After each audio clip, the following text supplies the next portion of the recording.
صلوات.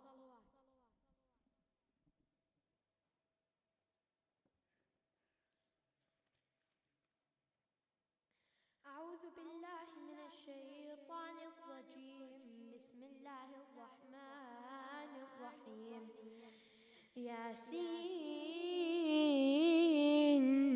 والقرآن الحكيم إنك لمن المرسلين على صراط مستقيم تنزيل العزيز الرحيم لتنذر قوما ما أنذر آباؤهم فهم غافلون. لقد حق القول على أكثرهم فهم لا يؤمنون.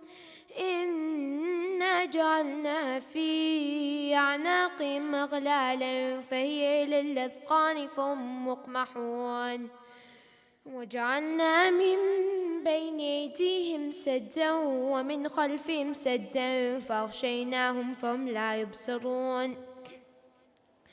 وسواء عليهم أأنذرتهم أم لم تنذرهم لا يؤمنون. إنما تنذر من اتبع الذكر وخشي الرحمن بالغيب فبشره بمغفرة وأجر كريم. إنا نحن نحيي الموتى ونكتب ما قدموا وآثارهم وكل شيء أحصيناه في إمام مبين. واضرب لهم مثلا أصحاب القرية إذ جاءها المرسلون إذ أرسلنا إليهم اثنين فكذبوهما فعززنا بثالث فقالوا إنا إليكم مرسلون. قالوا ما أنتم إلا بشر مثلنا وما أنزل الرحمن من شيء إن أنتم إلا تكذبون. قالوا ربنا يعلم إنا إليكم لمرسلون وما علينا إلا البلاغ المبين. قالوا إنا تطيرنا بكم لئن لم تنتهوا لنرجمنكم وليمسنكم منا عذاب أليم. قالوا طائركم معكم أئن ذكرتم بل أنتم قوم مسرفون. وجاء من أقصى المدينة رجل يسعى قال يا قوم اتبعوا المرسلين اتبعوا من لا يسألكم أجرا وهم مهتدون. وما لي لا أعبد الذي فطرني وإليه ترجعون. أأتخذوا من دونه آلهة إن يردني الرحمن بضر لا تغني عني شفاعتهم شيئا ولا ينقذون. إني إذا لفي ضلال مبين. إني آمنت بربكم فاسمعون. قيل ادخل الجنة قال يا ليت قومي يعلمون. بما غفر لي ربي وجعلني من المكرمين. وما أنزلنا على قومه من بعده من جند من السماء وما كنا منزلين. إن كانت إلا صيحة واحدة فإذا هم خامدون. يا حسرة على العباد ما يأتيهم من رسول إلا كانوا به يستهزئون. ألم يروا كم أهلكنا قبلهم من القرون أنهم إليهم لا يرجعون. وإن كل لما جميع لدينا محضرون. وآية لهم الأرض الميتة أحييناها وأخرجنا منها حبا فمنه يأكلون. وجعلنا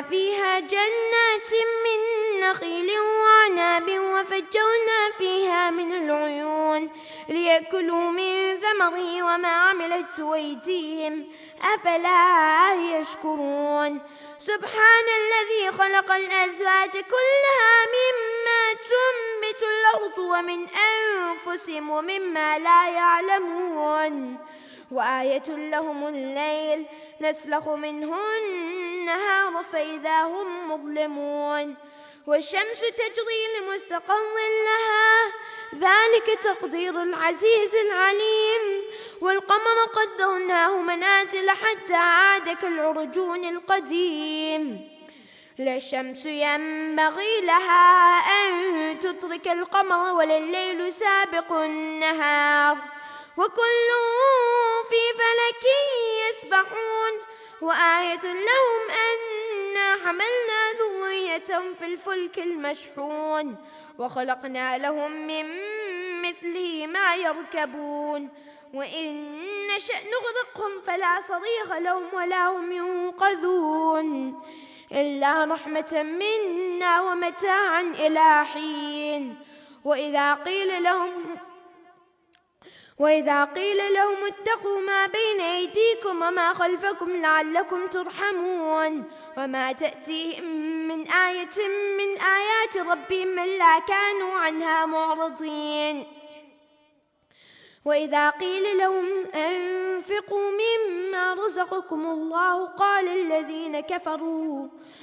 الذين كفروا للذين آمنوا ونطعم من لو يشاء الله أطعمه إن أنتم إلا في ضلال مبين ويقولون متى هذا الوعد إن كنتم صادقين ما ينظرون إلا صيحة واحدة تأخذهم وهم يخصمون فلا يستطيعون توصية ولا إلى أهلهم يرجعون ونفخ في الصور فإذا هم من الأجداث إلى ربهم ينسلون قالوا يا ويلنا من بعثنا من مرقدنا هذا ما وعد الرحمن وصدق المرسلون إن كانت إلا صيحة واحدة فإذا هم جميع لدينا محضرون فاليوم لا تظلم نفس شيئا ولا تجزون إلا ما كنتم تعملون إن أصحاب الجنة اليوم في شغل فاكهون هم وأزواجهم في ظلال على الأرائك متكئون لهم فيها فاكهة ولهم ما يدعون سلام قولا من رب رحيم وامتازوا اليوم أيها المجرمون ألم أحد إليكم يا بني آدم ألا تعبدوا الشيطان إنه لكم عدو مبين وأن اعبدوني هذا صراط مستقيم ولقد أضل منكم جبلا كثيرا أفلم تكونوا تعقلون هذه جهنم التي كنتم توعدون اصلوها اليوم بما كنتم تكفرون اليوم نختم على أفواههم وتكلمنا أيديهم وتشهد أرجلهم بما كانوا يكسبون ولو نشاء لطمسنا على أعينهم فاستبقوا الصراط فأنى يبصرون ولو نشاء لمسخناهم على مكانتهم فما استطاعوا مضيا ولا يرجعون ومن نعمره ننكس في الخلق أفلا يعقلون وما علمناه الشعر وما ينبغي له إن هو إلا ذكر وقرآن مبين لينذر من كان حيا ويحق القول على الكافرين أولم يروا أنا خلقنا لهم مما عملت أيدينا أنعاما فهم لها مالكون وذللناها لهم فمنها ركوبهم ومنها يأكلون ولهم فيها منافع ومشارب أفلا يشكرون واتخذوا من دون الله آلهة لعلهم ينصرون لا يستطيعون نصرهم وهم لهم جند محضرون فلا يحزنك قولهم إنا نعلم ما يسرون وما يعلنون أولم يرى الإنسان أنا خلقناه من نطفة فإذا هو خصيم مبين وضرب لنا مثلا ونسي خلقه قال من يحيي العظام وهي رميم قل يحييها الذي أنشاها أول مرة وهو بكل خلق عليم الذي جعل لكم من الشجر الأخضر نارا فإذا أنتم منه توقدون أوليس الذي خلق السماوات والأرض بقادر على أن يخلق مثلهم بلى وهو الخلاق العليم إنما أمره إذا أراد شيئا أن يقول له كن فيكون فسبحان الذي بيده ملكوت كل شيء وإليه ترجعون صدق الله العلي العظيم.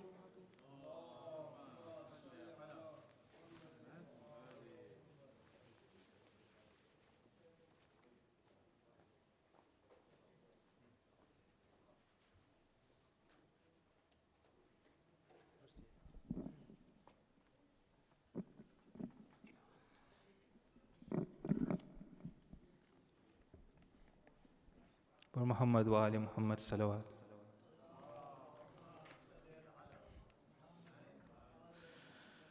خدا کا واسطہ تم کو چلو دیرے اکبر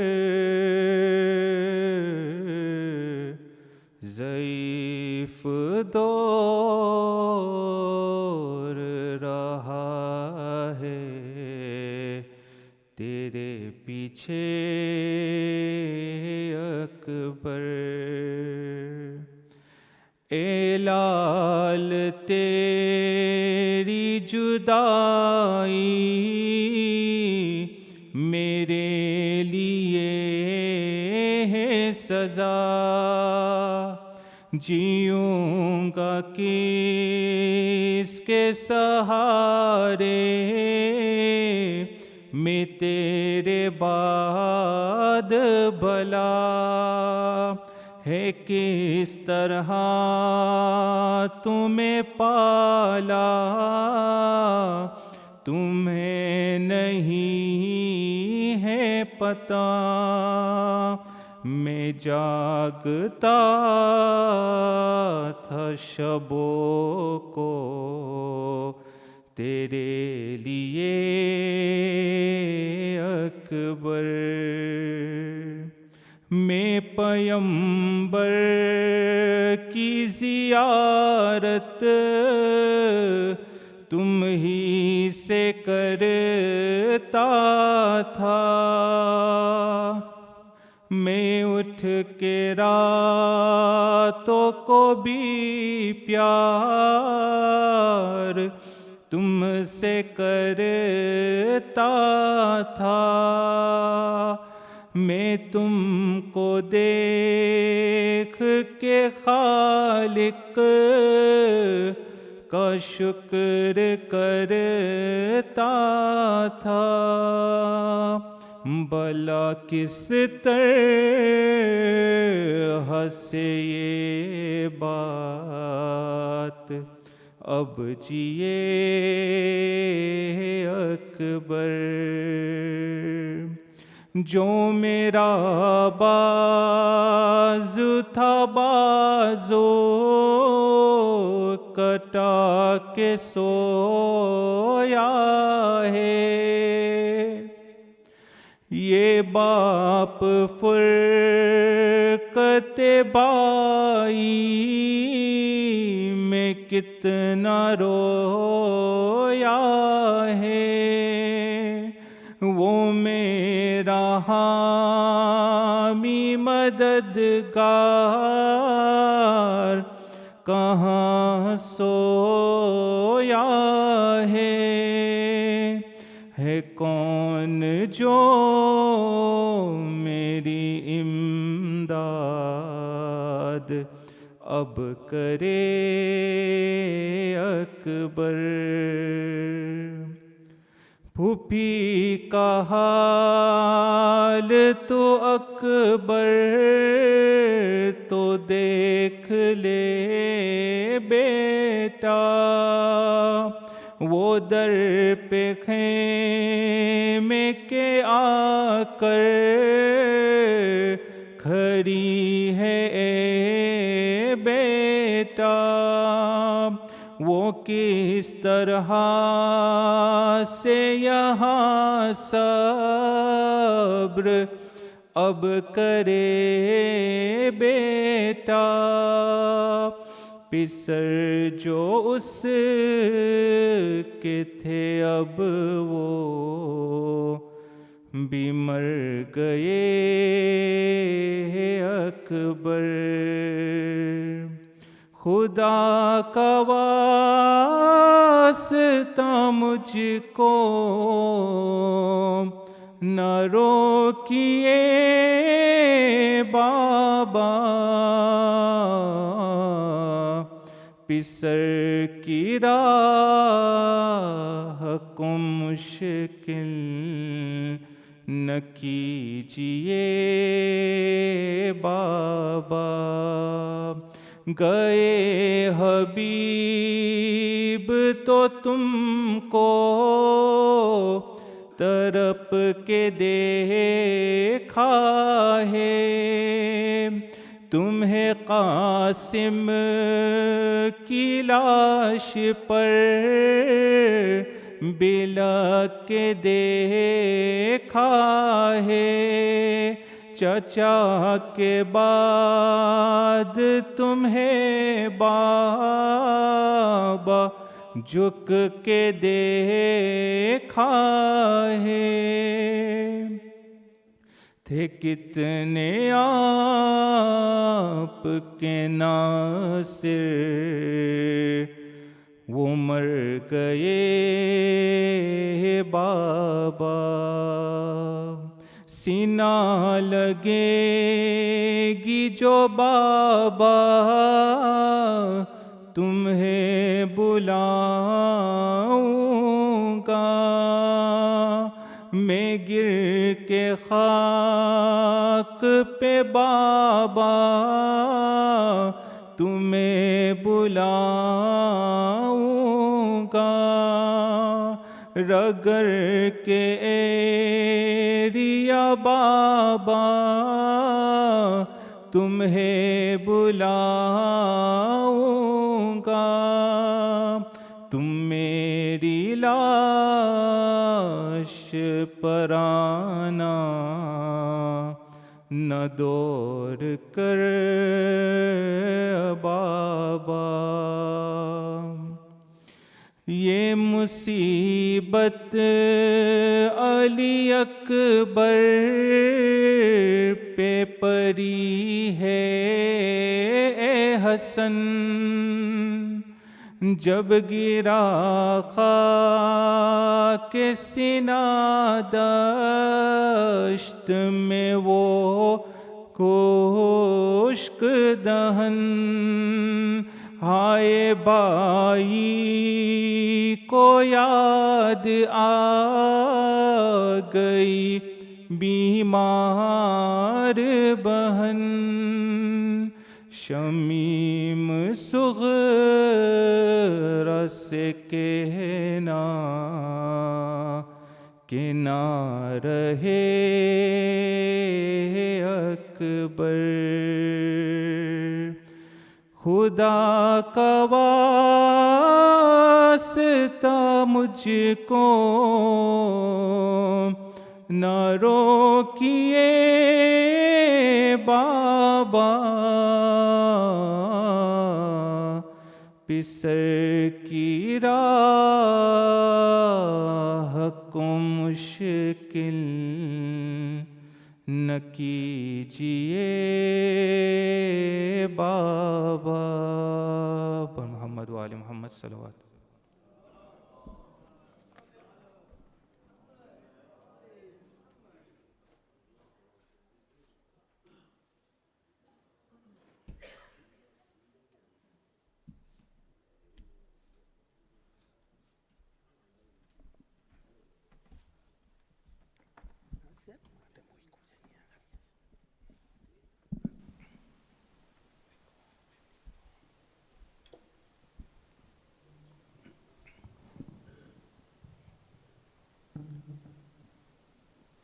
بر محمد و آل محمد صلوات. اللہم صلی علی محمد و آل محمد واجب. شبیر کا وہ بیٹا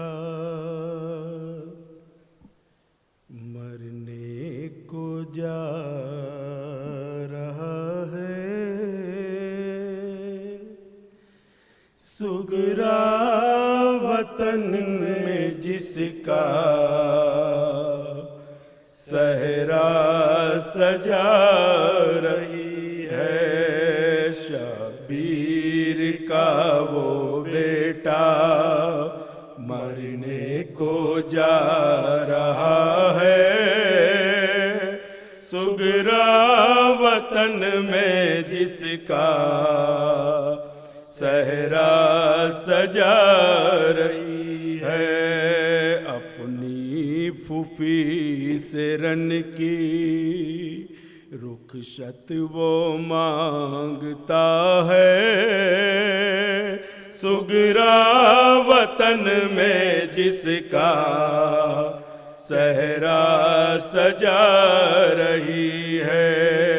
شبیر کا وہ بیٹا مرنے کو جا رہا ہے، سگرا وطن میں جس کا صحرا سجا رہی ہے. مٹنے کو ہے جہاں سے تصویر مصطفیٰ کی، قابو میں اب نہیں ہے حالت شہ ہدا کی. مٹنے کو ہے جہاں سے تصویر مصطفیٰ کی، قابو میں اب نہیں ہے حالت شہ ہدا کی.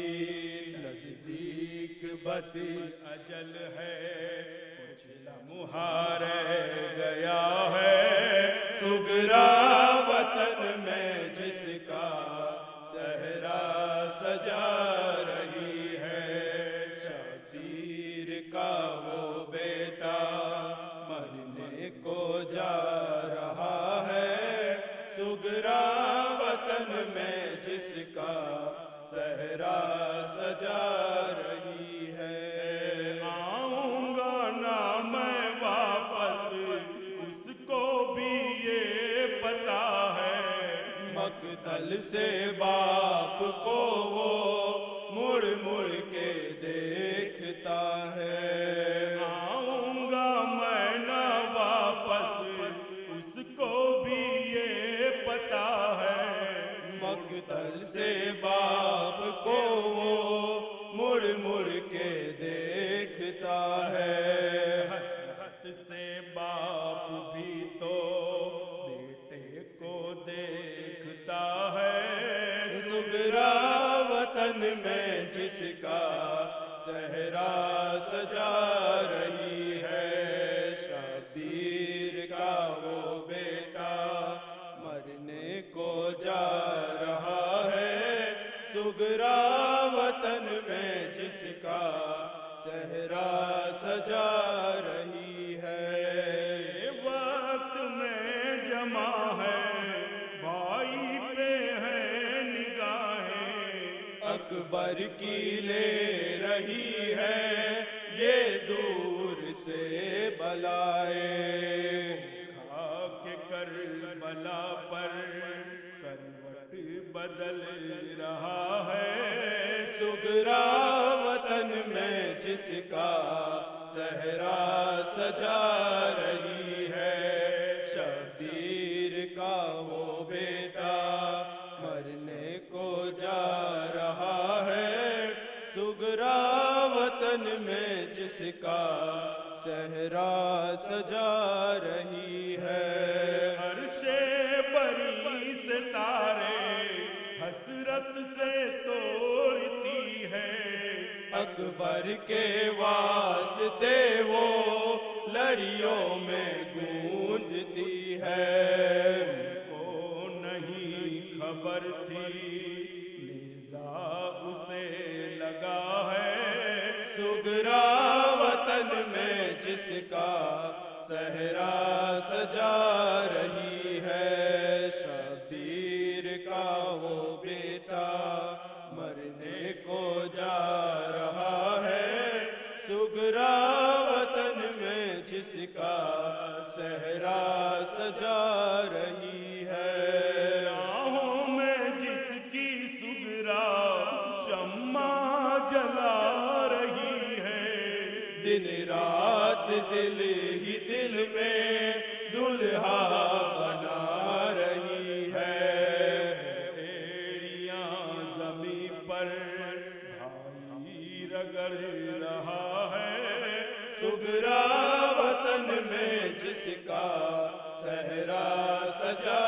رہی ہے، شبیر کا وہ بیٹا مرنے کو جا رہا ہے، سگرا وطن میں جس کا صحرا سجا رہی ہے، جس کے لیے مچلتی ہے سوچ کر یہ سگرا، باندھوں گی ایک دن میں بھائی کے سر پہ صحرا، تو اجل کرن میں صحرا پہن چکا ہے، سگرا وطن میں جس کا صحرا سجا رہی ہے، شبیر کا وہ بیٹا مرنے کو جا رہا ہے، سگرا وطن میں جس کا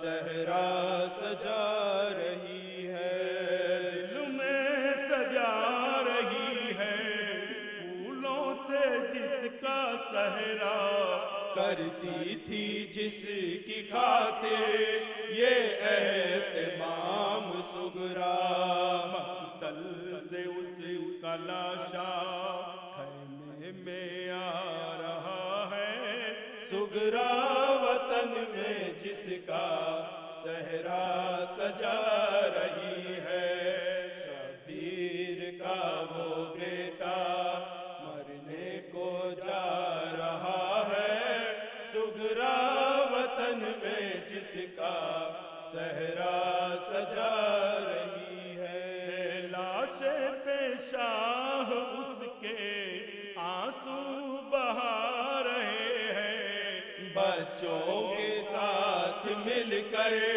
لاشا اٹھا رہے ہیں، گلزار حسرتوں کا پامال ہو چکا ہے، سگرا وطن میں جس کا صحرا سجا رہی ہے، شبیر کا وہ بیٹا مرنے کو جا رہا ہے، سگرا وطن میں جس کا صحرا سجا رہی ہے، اپنی پھوپھی سے رن کی رخصت وہ مانگتا ہے، سگرا وطن میں جس کا صحرا سجا رہی ہے۔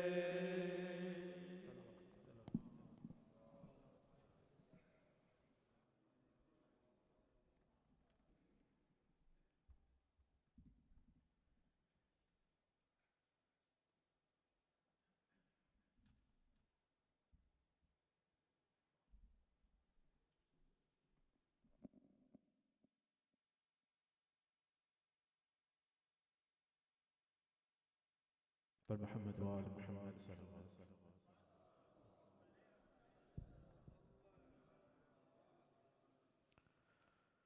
The narrators of Karbala say that on the day of Ashura, 2 or 3 very strange things happened to Imam Hussain alayhi salam. And I wanted to tell you about one of them. You see, the narrators say that Imam al-Husayn made a youth mount his horse and move towards the battlefield of Karbala. And as the horse was slowly moving towards the battlefield of Karbala, Hussain was slowly walking behind that horse. And it got to a point where that youth descended from his horse and he turned around and he said, "Oh father, I've already bid you farewell. I've already said my goodbyes to you. Why are you still following me?" And it's at this point that Hussain says, "Oh Ali Akbar, if only you had a son like you." Ali Akbar goes back onto the horse after they bid farewell one final time, and he rides into the battlefield and he fights valiantly. But there comes a point where an enemy takes a spear and he embeds it into the chest of Ali Akbar, and Ali Akbar falls from the horse. The enemy says that maybe his father didn't see him fall. Maybe I haven't inflicted as much pain as I could on his father. What I'm going to do is I'm going to lift this boy's body on this spear so that his father can see what I've done to him. And as he goes to lift that spear breaks and Ali Akbar falls to the floor.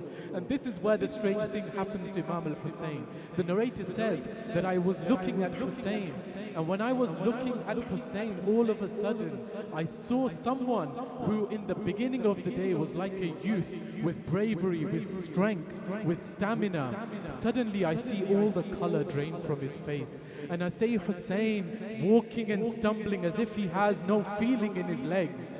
He's walking and he's stumbling and he falls to the floor like an old man. And then I see Hussain crawling through the dirt of Karbala, crying out, "Oh Ali, I cannot see, call me towards you." He says, "Did I raise you for this day to see you drowned in blood? This is the ultimate test of a father's love. A spear in your chest, your final anguish cries. My heart is filled with grief, oh apple of my eyes." He says, "My son, where are you? I can't see. My vision has deserted me. I hear your final cries, to you I tried to come. I hear your final cries, to you I try to come. I stumble and I fall each time I try to run. So crawling across the sands upon my hands and knees. Your father's on his way, my son, just wait for me." And then he arrives at the body of Ali Akbar and he says, "These hands upon your chest, what do you hide from me? Is it that you have pain or a wound from which you bleed? Please let your father help you in your time of need, and move your hands away from there so I can see." And at this point Ali Akbar replies, "My father, don't look down too far. A spear's deep inside my heart. Oh, the skies are witnessing beneath the scorching sun. A broken father looks down at his dying son. Their bodies trembling with tears in their eyes, and they embrace one last time as they say goodbye. My father, don't look down too far. A spear's deep inside my heart. Oh Father, avert your eyes. How can you stand to see? You know that there's a spear broken inside of me. This hand of mine is trying to hide my fatal wound. It's time, I know my soul will be departing soon." He says, "I will take any pain, your pain I cannot see. This wound will hurt you more than it's hurting me. But I cannot say no, Father, to your request. My life belongs to you, I know that you know best." Imam Hussain says, "My Lord, this is my sacrifice. My son's dying before my eyes." I want you to imagine this scene now. One knee upon the ground, one knee upon his chest. Upon a broken spear, these trembling hands rest. His arm around my neck, his hand upon my hand.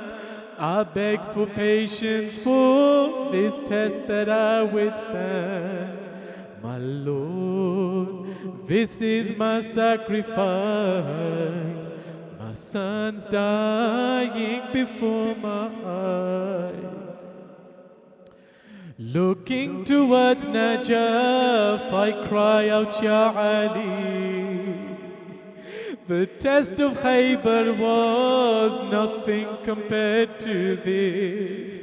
I pull upon the spear, taking a deep breath in. In my hands is bleeding heart. My son no longer lives.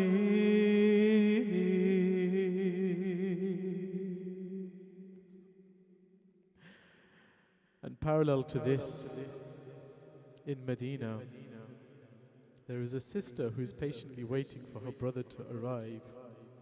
This sister who is completely oblivious to what is happening on the plains of Karbala. And so in her sadness and in her grief, she writes a letter to her brother. Sughra ne khat likha,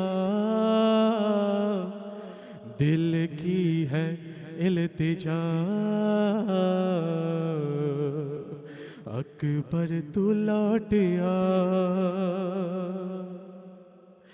بابا سے تم کہو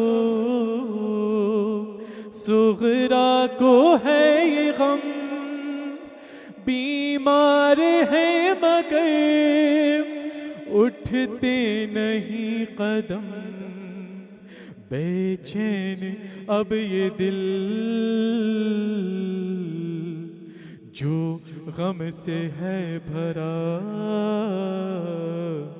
پھٹ جائے گا میرا.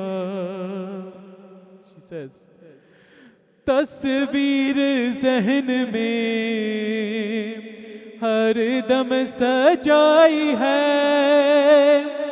غم اس جدائی کا دل میں سمائی ہے کیا میرے پیار کا اتنا ہی ہے صلہ کچھ تو کہو ذرا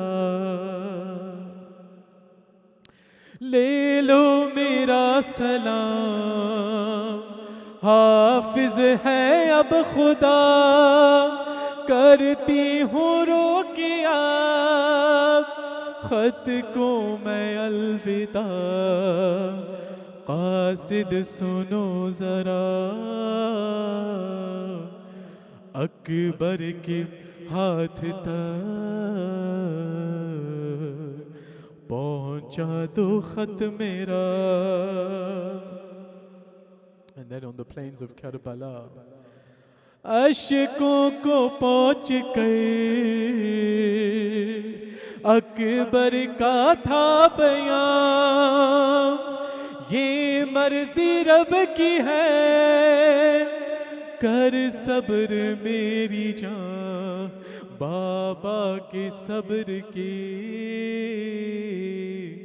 سائے میں ہو پلی تم بھی ہو Fatima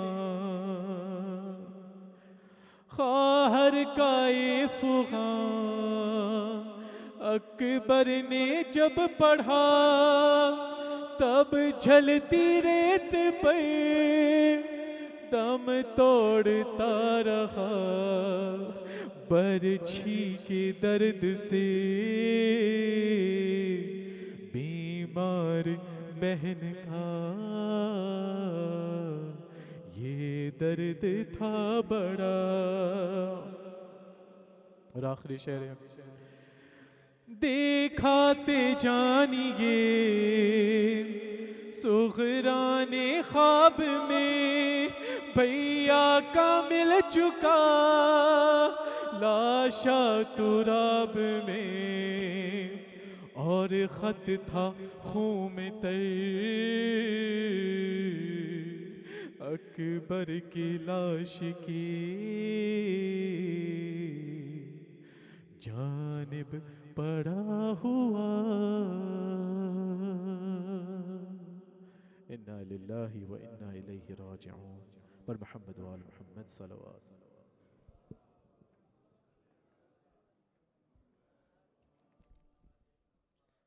Can I ask everyone to move forward and let's invite Mulla Sibtain and Ghulam Hussain for tonight's Masahib with a loud salawat.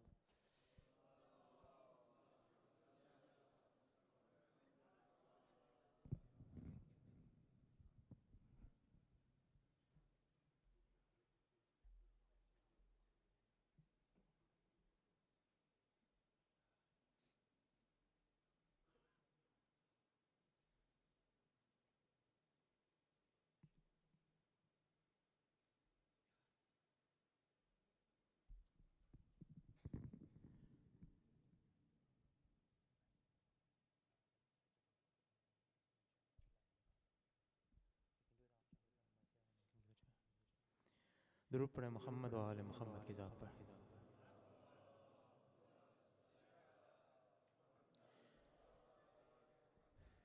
قبل اس کے کہ مصائب شروع کروں، آئے مل کر اپنے دلوں کو کربلا معلیٰ روانہ کیجئے۔ مصائب آل محمد پر مل کے گریہ کرتے ہیں انشاءاللہ۔ مل کر درود پڑھیں محمد و آل محمد پر۔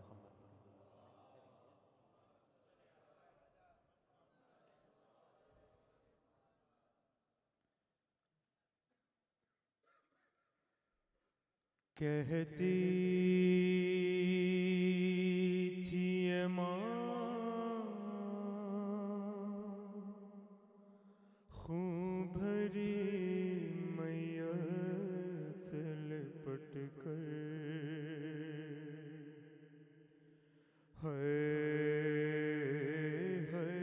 علی اکبر، کہتی ماں خون بھری میت سے لپٹ کر، ہے علی اکبر، ارمان تھا پہنانگی پوشاک شہانی، افسوس کے رسائی نہ تجھ کو یہ جوانی، کیسا تھا مقدر، ہے علی اکبر۔ سنیے ماں کیا کہتی ہے۔ ماں تیری جدائی میں بھلا کیسے رہے گی، مر جائے گی سغرا جو خبر تیری سنے گی، اب کیا کروں دلبر، ہے علی اکبر، 18 برس پال کے پروان چڑھایا، وہ گیسوں آلہ ہے میرے خون میں نہایا، اب کیا کروں جی کر، ہے علی اکبر، کرتی تھی زیارت میں پیغمبر کی تجھی سے، اب گھر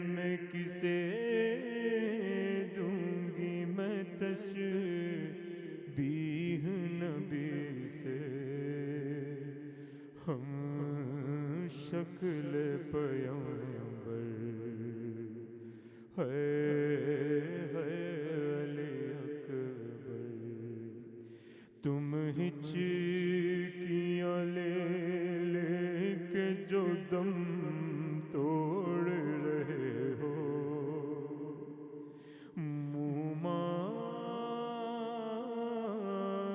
سے ہمیشہ کے لیے موڑ رہے ہو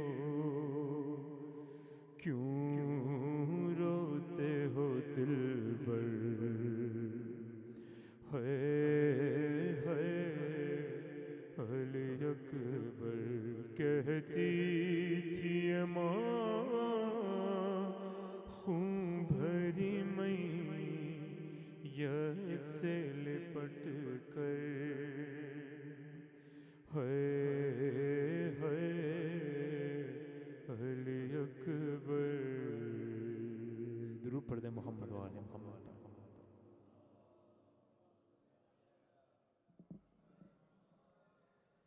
I can kindly request you just to take one step forward, inshallah, get closer to the minbar. We'll start the Masayib for tonight. Sallu ala Muhammad wa Ali Muhammad.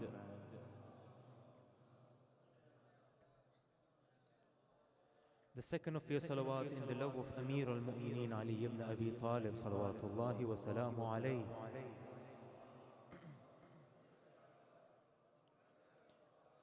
The third and loudest of your salawats in honor of Sahib al-Asri wa Zaman.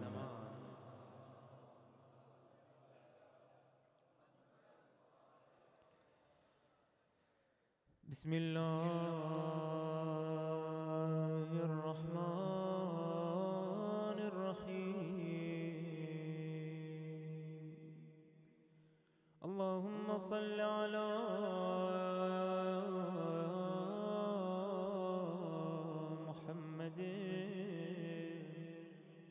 وآل محمد. All together raise your hands in front of Allah subhanahu wa ta'ala. Sab milke kahe ya Rabb irham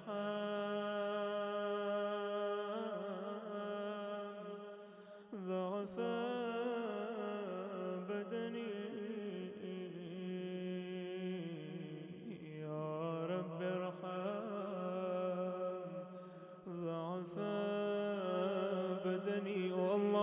mercy upon my weak body. All together, Ya Rabbi Irham Dha'fa badani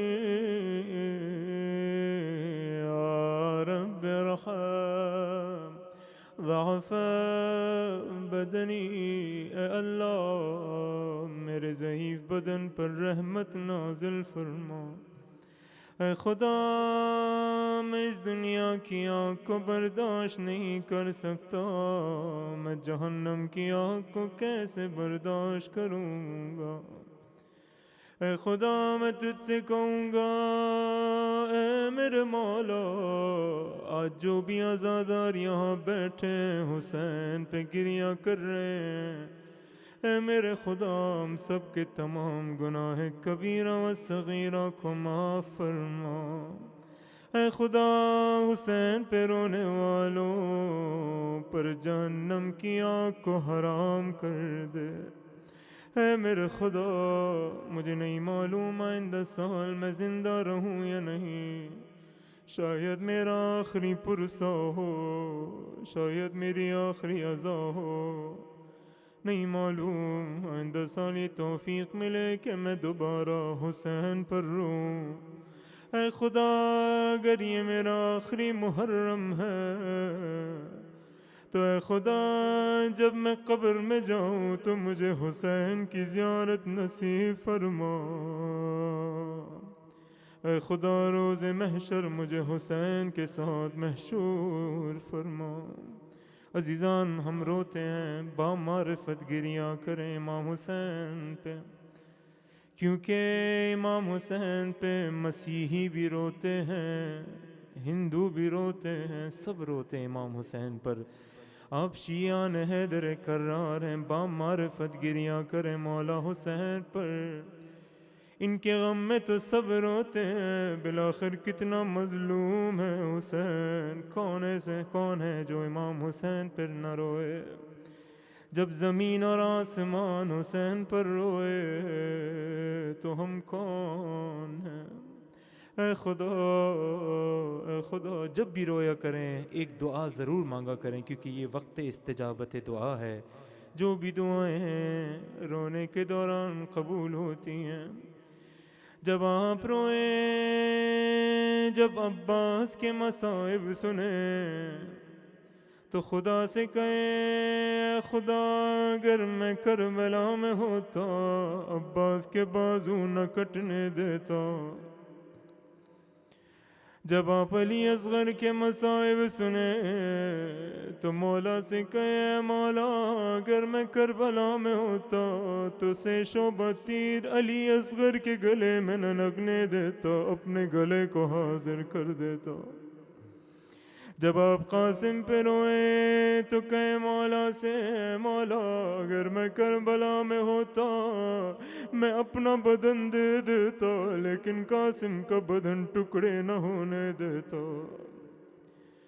جب آپ علی اکبر کے مصائب سنیں، آج علی اکبر کی شب ہے، جب علی اکبر کے مصائب سنیں خدا سے کہیں خدا کاش میں کربلا میں ہوتا، وہ برچی جو علی کے سینے میں لگی میرے سینے پہ لگ جاتی۔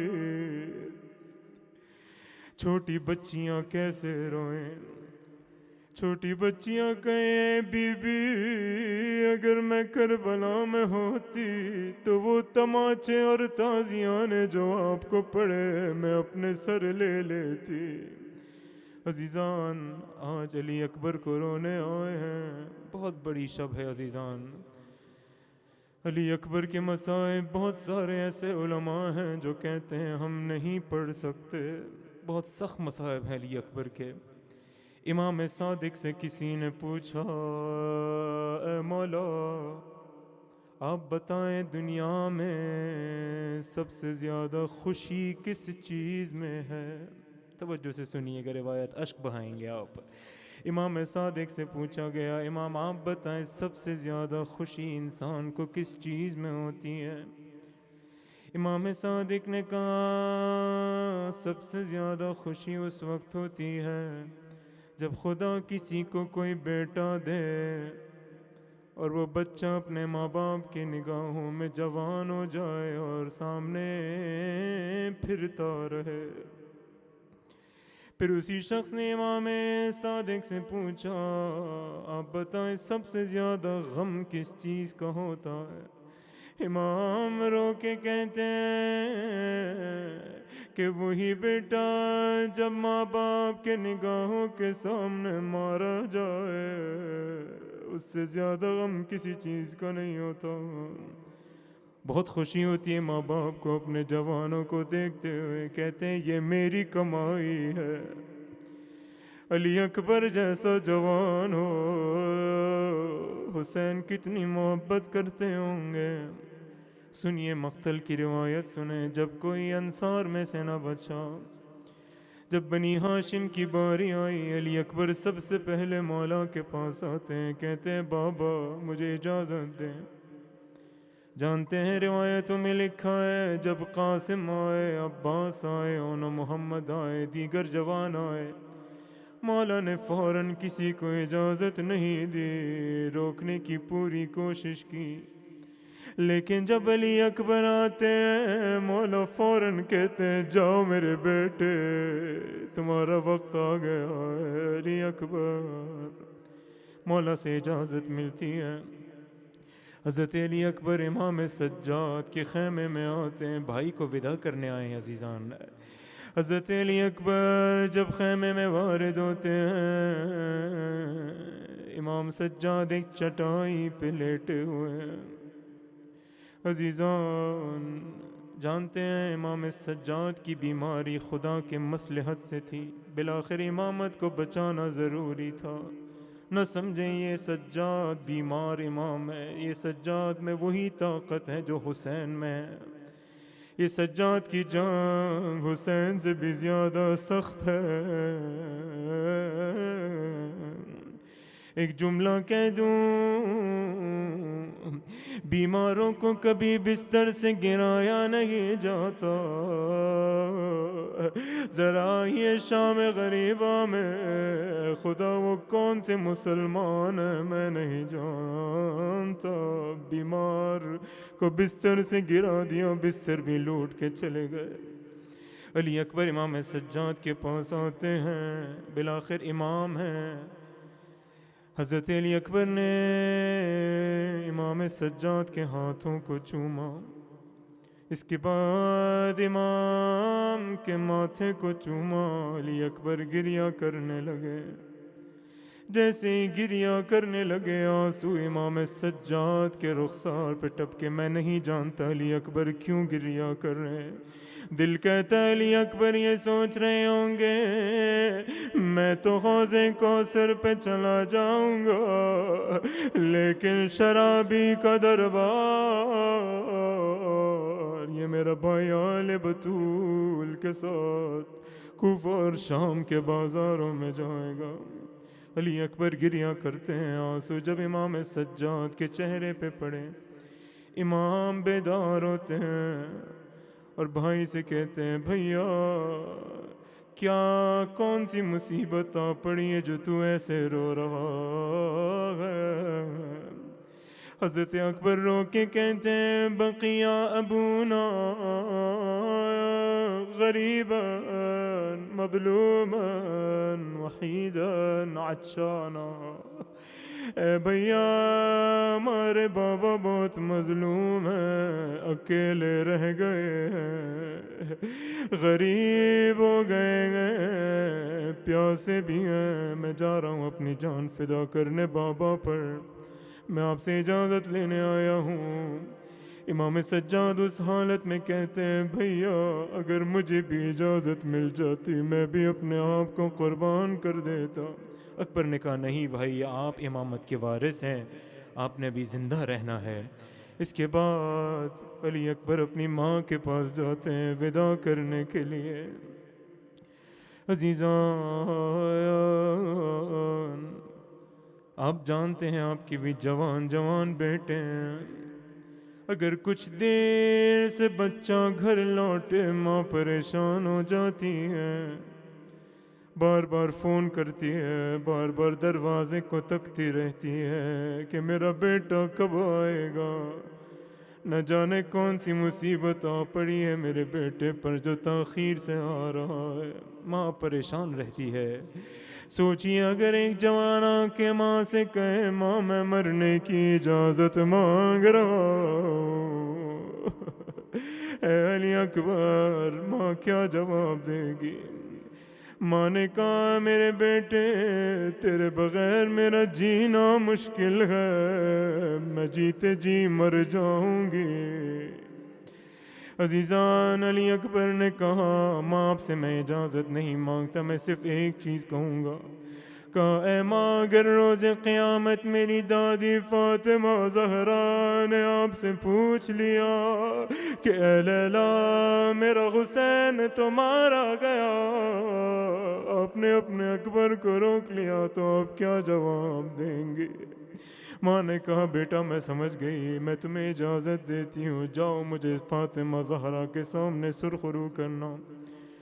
خوب مصائب پڑھوں گا عزیزان. حمید ابن مسلم ایک راوی ہے جو کہتا ہے میں نے دیکھا ایک جوان جب خیمے سے نکلنا چاہتا ہے بار بار خیمے کا پردہ نیچے ہونے لگتا ہے.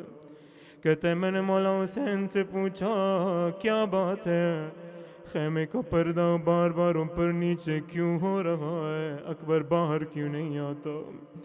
حسین نے فرمایا جب بھی علی اکبر خیمے کا پردہ اٹھاتا ہے نکلنے کے لیے، کبھی ماں لپٹ جاتی ہے، کبھی پھپھیاں روکنے لگتی ہیں، کبھی ایک ننھی بچی سکینہ بھائی سے کہتی ہے بھیا نہ جانا، صبح سے جو بھی گیا ہے واپس نہیں آیا. نہیں معلوم اکبر نے خیمے کو کیسے چھوڑا. جانتے ہیں عرب میں رواج ہیں، بچوں کو دستار بندی کی جاتی ہے. جب دیکھتے ہیں بچہ تھوڑا بڑا ہو رہا ہے دستار پہنائی جاتی ہے. میں کہوں گا حسین کے دل میں یہاں کیا گزر رہی ہوگی. حسین شاید یہ کہہ رہے ہوں اے علی اکبر جب تو چھوٹا تھا تجھے پھپھی زینب نے دستار پہنائی تھی، جب تو بڑا ہونے لگا تیری بہنیں بڑی ہوئیں تجھے انہوں نے دستار پہنائی. میں سوچتا رہا میں تجھے کب دستار پہناؤں گا اے میرے اکبر. علی اکبر جوان تھے، سمجھدار تھے. کہا بابا جان اپنی حسرت پوری کر لیں. گھٹنیوں کے بل بیٹھ گئے. ذرا دیکھیے میری طرف دیکھیے. امام حسین دستار باندھنے لگے اور کہا انا للہ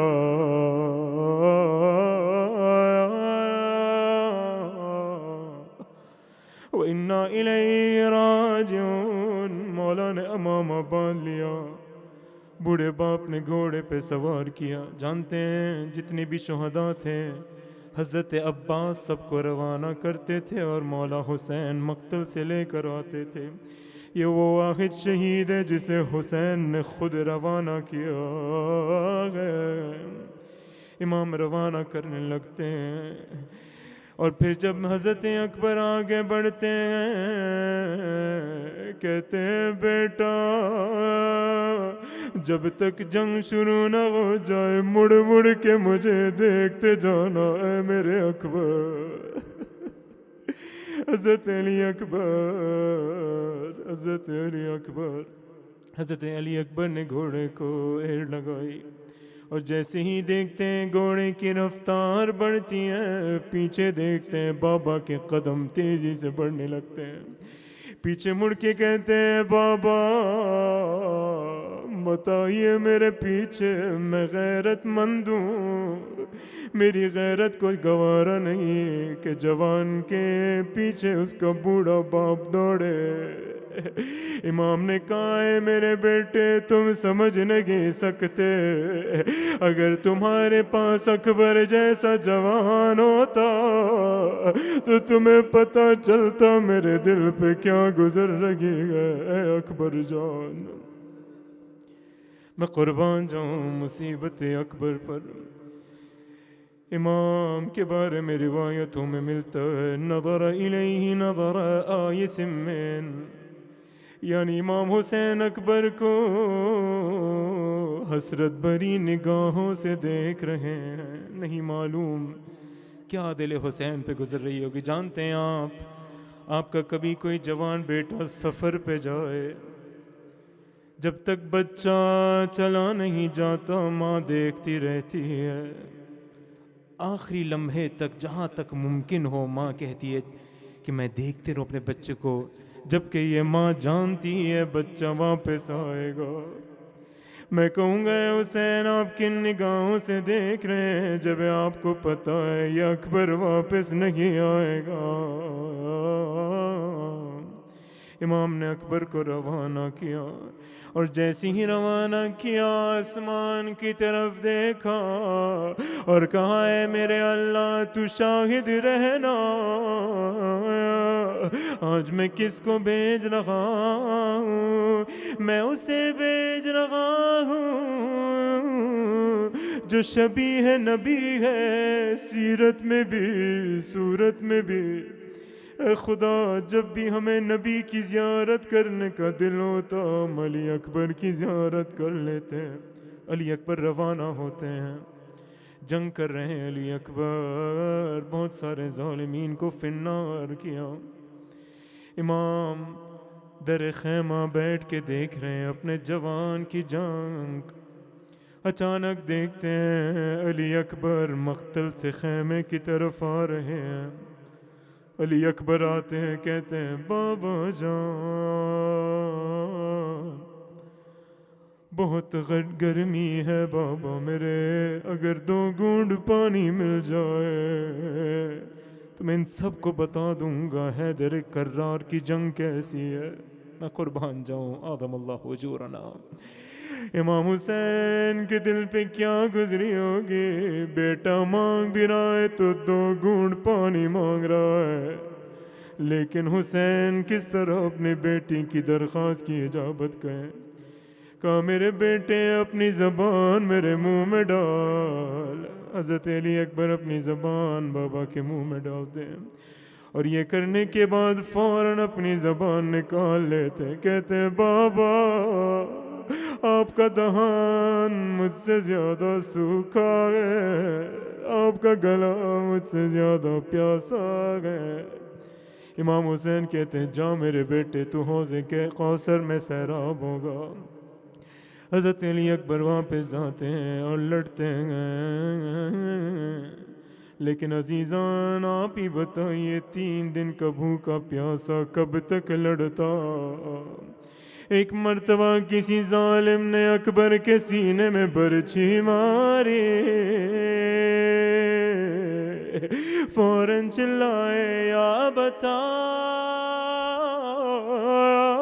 ادرکنی، اے میرے بابا میری مدد کو۔ امام حسین آگے بڑھنا چاہتے ہیں لیکن جوان بیٹا ہے، بوڑھا باپ ہے۔ امام حسین علیہ السلام کو کچھ نظر نہیں آ رہا، آنکھوں کے سامنے اندھیرا آ گیا۔ امام حسین نے کہا دونی یا بنیا، اے اکبر مجھے آوازیں دو، شاید تیری آوازوں کے سہارے میں تجھ تک پہنچ جاؤں۔ امام حسین اکبر کی لاش پہ آتے ہیں، امام نے اکبر کے سر کو اپنی گود میں لیا، پوچھا بیٹا کوئی آخری تمنا ہے تو بتا۔ اکبر کہتے ہیں بابا جان اگر ہو سکے تو مجھے خیمے میں لے جاؤ، مجھے ماں سے کچھ کہنا ہے۔ امام حسین نے لاش کو اٹھانا چاہا لیکن یہ باپ ضعیف ہو چکا ہے، بوڑھا باپ ہے، جوان بیٹا ہے، ہاتھ لرزنے لگے، 2 بار کوشش کی نہیں ہو پایا۔ امام نے اکبر سے کہا اے بیٹے میری گردن کی طرف اپنے دونوں ہاتھوں کو رکھو، میں تمہیں اٹھا کے لے جاتا ہوں۔ حضرت علی اکبر نے ایک ہاتھ رکھا، مولا حسین نے کہا دوسرا ہاتھ بھی رکھو۔ کہا اے بابا مجھ سے دوسرے ہاتھ کا نہ کہو، میں نہیں چاہتا اس عمر میں آپ کو اور صدمے دوں۔ حسین نے کہا میں صابر ہوں، ہاتھ ہٹاؤ۔ ہاتھ سینے پہ رکھا تھا علی اکبر نے، جانتے ہیں کیوں؟ مولا نے کہا ہاتھ ہٹا میرے بیٹے۔ جب ہاتھ ہٹایا برچی کا ٹوٹا ہوا بن نظر آیا۔ حسین نے اکبر کو دوبارہ زمین پہ رکھ دیا۔ جانتے حسین نے کیا کیا؟ ایک ہاتھ اکبر کے سینے پہ رکھا اور ایک ہاتھ برچی پہ رکھا اور فریاد کی اے نانا رسول اللہ پائیے کربلا، اپنے ساتھ ابراہیم اور اسماعیل کو لائیے رسول خدا، آئیے اور دیکھیے میری آنکھوں میں پٹی تو نہیں گئے، میرے اسماعیل کے ہاتھ پاؤں بندھے تو نہیں گئے، اے میرے مولا۔ یہ کہہ کے مولا نے پرچی کو چھینا، اکبر کی لاش تڑپی، کربلا میں زلزلہ آیا۔ جب یہ زینب نے خیمے سے دیکھا، کہا اے بھیا رک جا، تو اکیلا اکبر کو نہ لا پائے گا۔ زینب کی آواز سنتے ہی حسین اکبر کو بھول گئے، کہا اے بہن زینب جب تک میں زندہ ہوں خیمے سے نہ نکلنا، میں نے اکبر کو تیرے پردے پہ قربان کیا۔ میں کہوں گا اے حسین کاش آپ جیسا باغیا کوفہ کے بازار اور دربار میں ہوتا جو زینب کے پردے کی حفاظت کرتا۔ انا للہ وانا الیہ راجعون۔ राजिऊन, टूटे हुए दिलों के साथ अस्सलाम अला हुसैन। सब मिल के कहें अपनी तरफ से, अपने वालिदैन की तरफ से, अपने मरहूमीन की नियाबत में, तमाम शुहदा की तरफ से, अपने इमाम वक्त इमाम ज़माना की नियाबत में अपने हाथों को अर्ज़ अदब के साथ सीने पे रखिए, अपने आप को करबला ले जाकर ये सलामी पेश करें। अस्सलाम अला हुसैन। मिल के कहें व अला हुसैन व अला औलादिल Hussain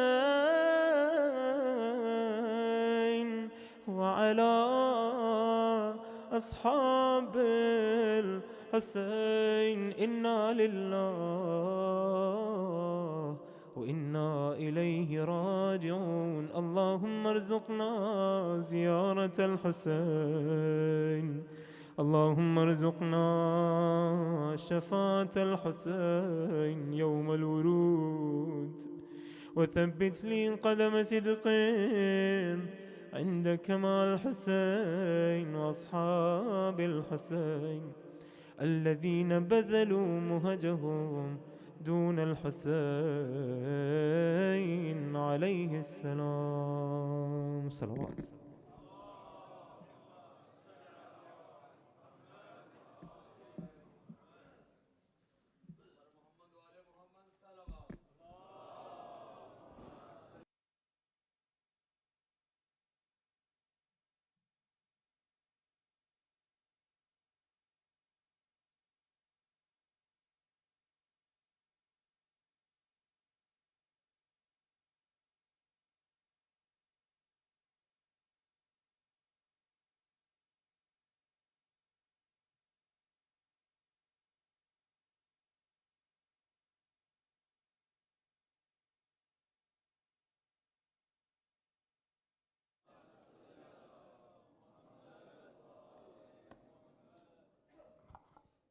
My dear elders, brothers and sisters, Salaam alaikum.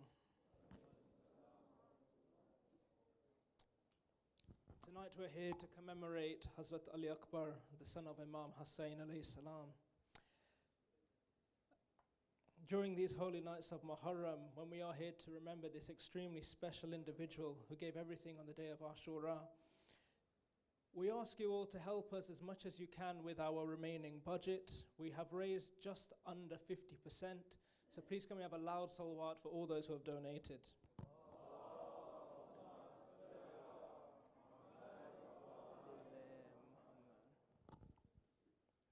We really are here to ask you for your help, and I really wish we didn't have to, but we are struggling to raise the money.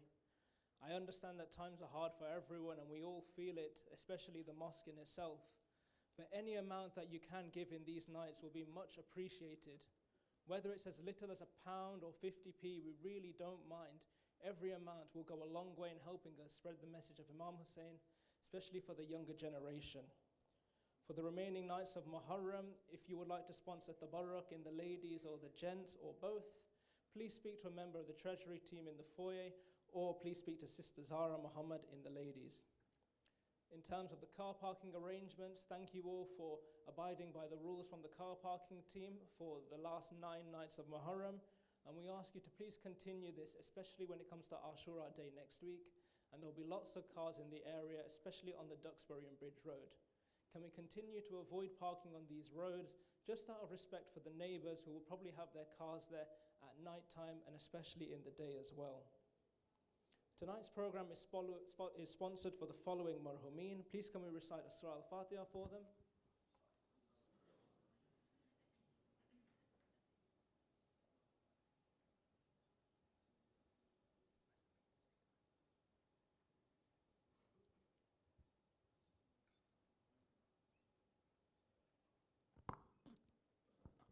And we have a special guest joining us today from the Mainstay Foundation. So please can we invite Brother Hussain to tell us a little bit more about what the foundation does with a loud salawat.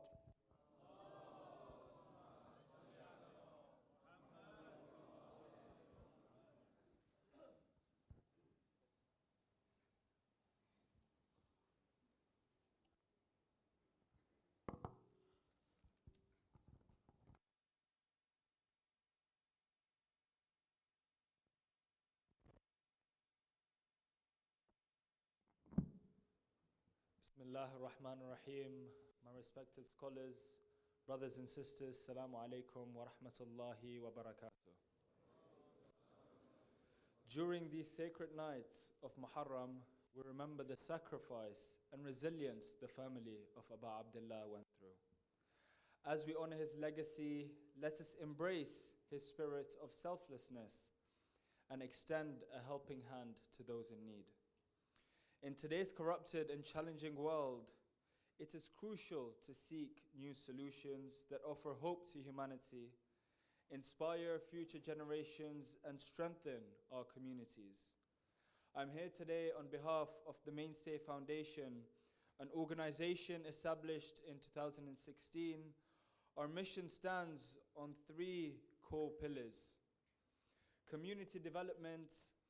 Through our humanitarian aid initiatives, we have provided food baskets to over 1 million people, made safe, clean water accessible to over 657,000 beneficiaries, and facilitated over 120 life-threatening surgeries. The second pillar is strengthening faith, and we assist as many centers as possible in the US and in Europe, providing grants for Muharram and Ramadan to support their programs and carry on the message of Imam Husayn alayhi salam. Recently, we have started a grant system to help centers acquire new facilities as well as develop their existing one. The final pillar is fostering education. Education is a fundamental right. We strive to make quality education accessible to all, sponsoring the dreams of 37,000 students from kindergarten all the way up till university, paving the way for a brighter tomorrow. These numbers are not just statistics, they are stories of resilience, of lives touched and transformed from North America to Europe, India, to East Africa and Iraq. Our efforts resonate with the heartbeat of humanity. During this month of Muharram, most of us will sit comfortably in our local centers, able to participate in the Azadari of Imam Husayn. However, the same opportunity does not exist in deprived areas within East Africa. Those living in remote and poor villages can only hope for such gatherings. But this Muharram, the Mainstay Foundation intends to provide support to over 300 centers and reach more than 70,000 attendees. Each Muharram Majlis only costs £35, which allows us to facilitate for a lecturer, essential AV, and niyaz.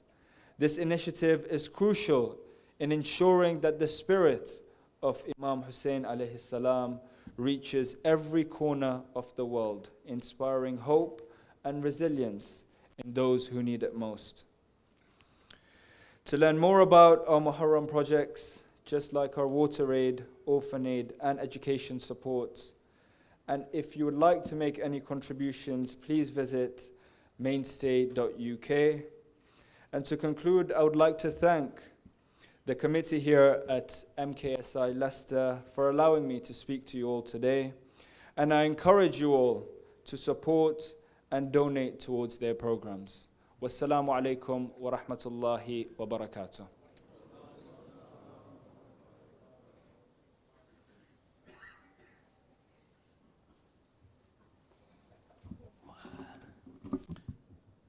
Thank you very much, Brother Hussain, for that very enlightful speech about what the Mainstay Foundation does. I know as a community, it's something we have really benefited for the financial help that they have given to us with certain projects that go on with this center, and especially the running of our programs in Muharram and Ramzan. Before we invite Sheikh Azhar Nasser to deliver tonight's lecture, please can I request everyone to move forward as close as you can for the latecomers with 3 loud salawats. Allah.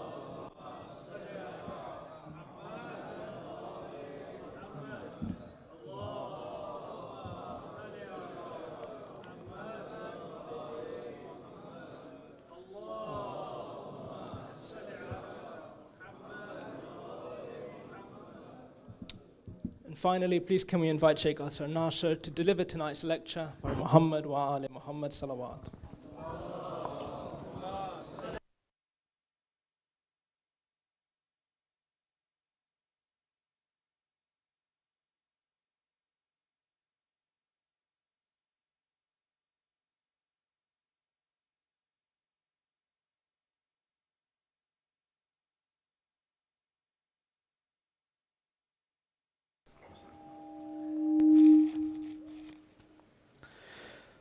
صلوا على محمد وآل محمد.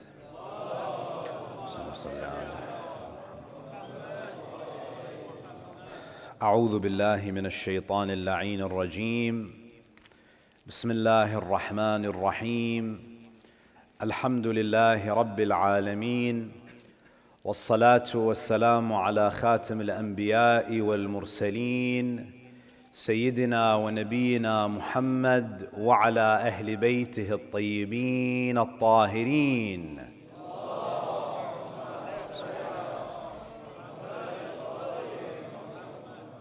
صلى الله عليه وعلى آله الطيبين الطاهرين. صلى الله عليك يا رسول الله،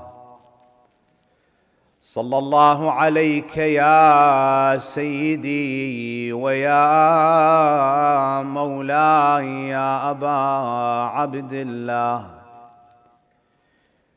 يا رحمة الله الواسعة ويا باب نجاة الأمة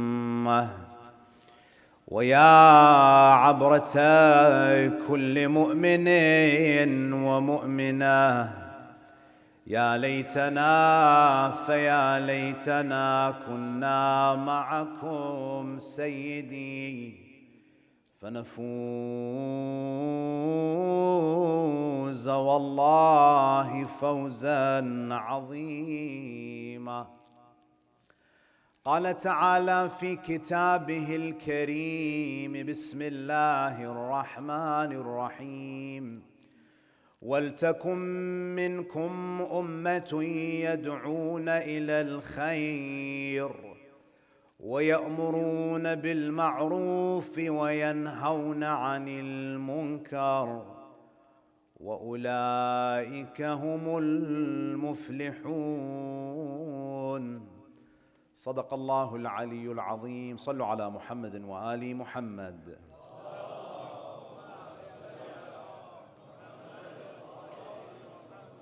Respected elders, brothers and sisters, Assalamu alaikum wa rahmatullahi wa barakatuh. The religion of Islam is a holistic tradition. Unlike many religious traditions that limit faith to a private relationship between a person and his or her Lord, Islam is a religion that was meant to dominate both the private and the public sphere.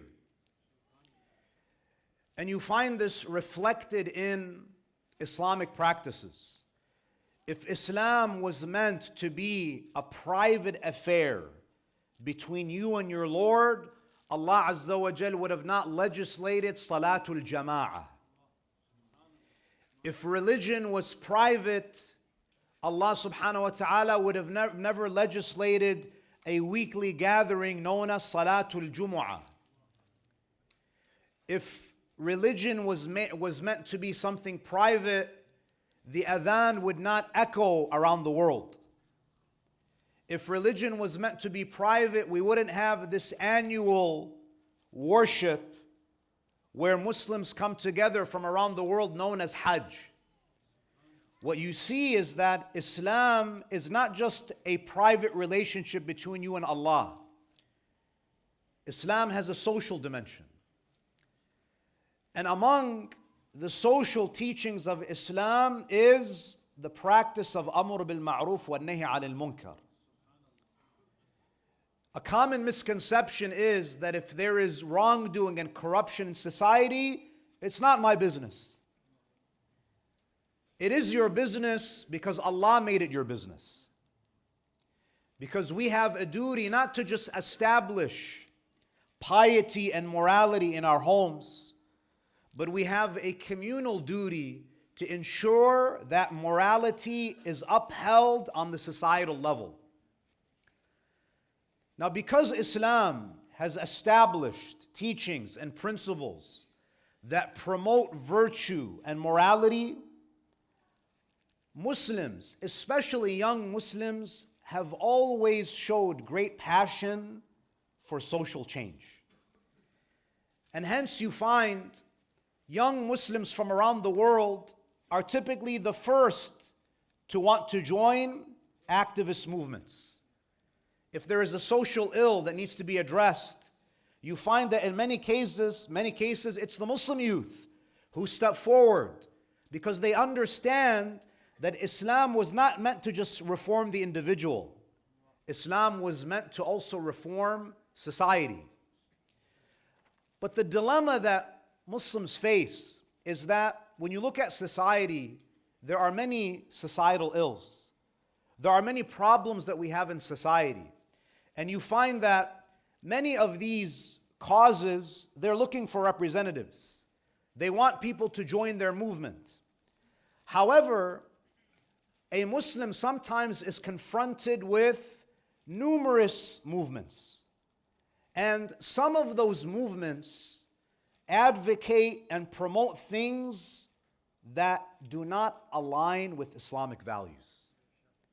You see, the problem, my dear brothers and sisters, is that oftentimes there is a disconnect between activists and scholars. There is not enough communication between these two groups. And you find young Muslims, and I don't doubt their intentions, they have the best of intentions, but the problem is sometimes their lack of experience and their lack of knowledge leads them to joining a cause that actually promotes things that are un-Islamic. Now, this is why, my dear brothers and sisters, it is critical that we as Muslims, especially those who want to engage in political activism, who want to engage in and participate in social justice movements, it is imperative that we have an Islamic framework for our activism. You see, brothers and sisters, when you look at the words of Amir al-Mu'mineen, Ali ibn Abi Talib, salawatullahi alayhi,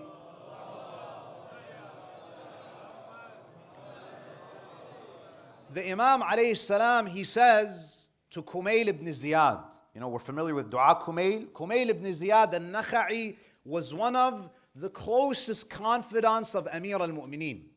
What does the Imam say to him? And of course, the advice that he gives to Kumail is advice that applies to all of us. He says, Ya Kumail, ma min harakatin illa wa anta muhtajun fiha ila ma'rifah. The Imam, he says, there is not a single action that you take in life except that you need knowledge and ma'rifah. If you want to join a social movement or a political movement, you have to ensure that the objectives, the language, and the practices of those movements align with divine values and the teachings of Muhammad wa Ali Muhammad. Now, with that said, my dear brothers and sisters, in order to understand activism from an Islamic perspective, so that we can become God-centric activists, we have to first define activism. The word activism is a very popular word. But what is the definition of activism? Because to create and to establish an Islamic framework, we have to define our terms. Now, if you look up the word activism, you'll find the following. You'll find some variation, but the general idea is the following. Activism is a doctrine or a practice that emphasizes direct, vigorous action, especially in support or in opposition to an idea that is controversial in society. The key phrase in the definition of activism is that activism is direct, vigorous action with the intention of influencing society. Now, some Muslims are often tempted to call the Prophet an activist. Sometimes you see, to draw inspiration from the Ma'soomeen, you find sometimes Muslims will say, we need to join this movement because Rasulullah was an activist. Imam al-Sadiq was an activist. However, my dear brothers and sisters, sometimes we have to pause. We have to pause and reflect and understand that sometimes these terms are ideologically loaded. You know, oftentimes activism is closely associated with progressive and liberal values. And we have to be very careful to attribute a label to a ma'soom, especially if it has that type of historical baggage. Now, because an activist is interested in primarily social change, that means we have to be very careful, because Rasulullah was not an activist, because the Prophet was not only interested in social change. Rasulullah was interested in changing something much more deeper, much more deep. The Prophet was interested in spiritual change. It's not just societal change, because you might be able to fix things on a societal level, but there might be spiritual problems that lay beneath the surface. Rasulullah sallallahu alayhi wa is not an activist based on this definition. The Prophet is much deeper and his objective is much more transcendent than that. The Prophet is seeking to reform hearts and souls. When you reform hearts and souls, naturally you are able to reform society. Now, because activism is defined, and of course you have the word active in it, because activism is defined as direct, vigorous action, that means from an Islamic perspective, assuming that we are addressing an issue that is sanctioned by Islam, we're not promoting something haram or anti-Islamic. Imagine we're dealing with a situation where there is something in society that needs to be changed.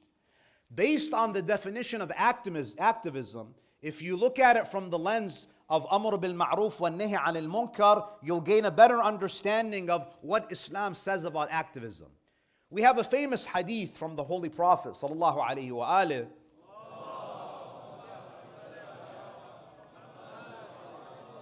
where the Prophet says, "Man ra'a minkum munkaran falyunkirhu biyadihi." The Prophet says, whoever sees corruption and is able to, they should change it with their hands. Man ra'a minkum munkaran falyunkirhu biyadihi in istata'. If you are able to, try to change the corruptive forces in society through your hands. Now, of course, you need to be in a position of authority to do this. Islam does not promote a culture of, vigilantism, where average citizens are taking, the law into their hand. If you are in a position of authority and you can change that which is corrupt and immoral, then you should do it.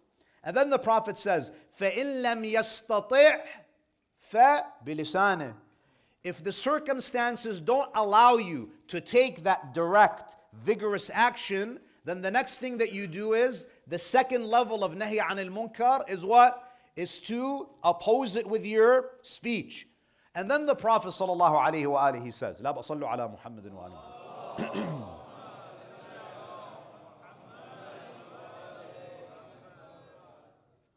I'm not sure if this water is from today or yesterday. فَإِن لَمْ يَسْتَطِعْ فَبِلِسَانِهِ. If you can't change it with action, change it with your speech. فَإِن لَمْ يَسْتَطِعْ فَبِقَلْبِهِ. If you're not able to even change it with your speech, then at least renounce it with your heart. You see, brothers and sisters, when it comes to Amr bil Ma'ruf wa Nahy anil Munkar, there is a certain level that is wajib at all times, in all places. And that is, whenever you see corruption, even if you're not able to change it, even if you can't speak against it, you cannot be neutral. At least at the level of the heart, you have to reject it and denounce it and renounce it. Why? The Prophet says, فَحَسْبُهُ أَن يَعْلَمَ اللَّهُ مِنْ قَلْبِهِ أَنَّهُ لِذَلِكَ كَارِهٌ. Because if you don't want Allah to punish you, then at least show Him that your heart does not accept what is happening. A mu'min cannot be indifferent to that which is haram.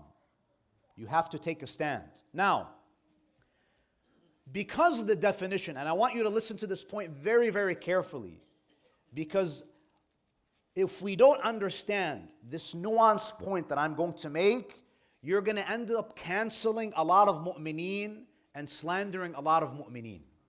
So listen very carefully to what I'm going to say.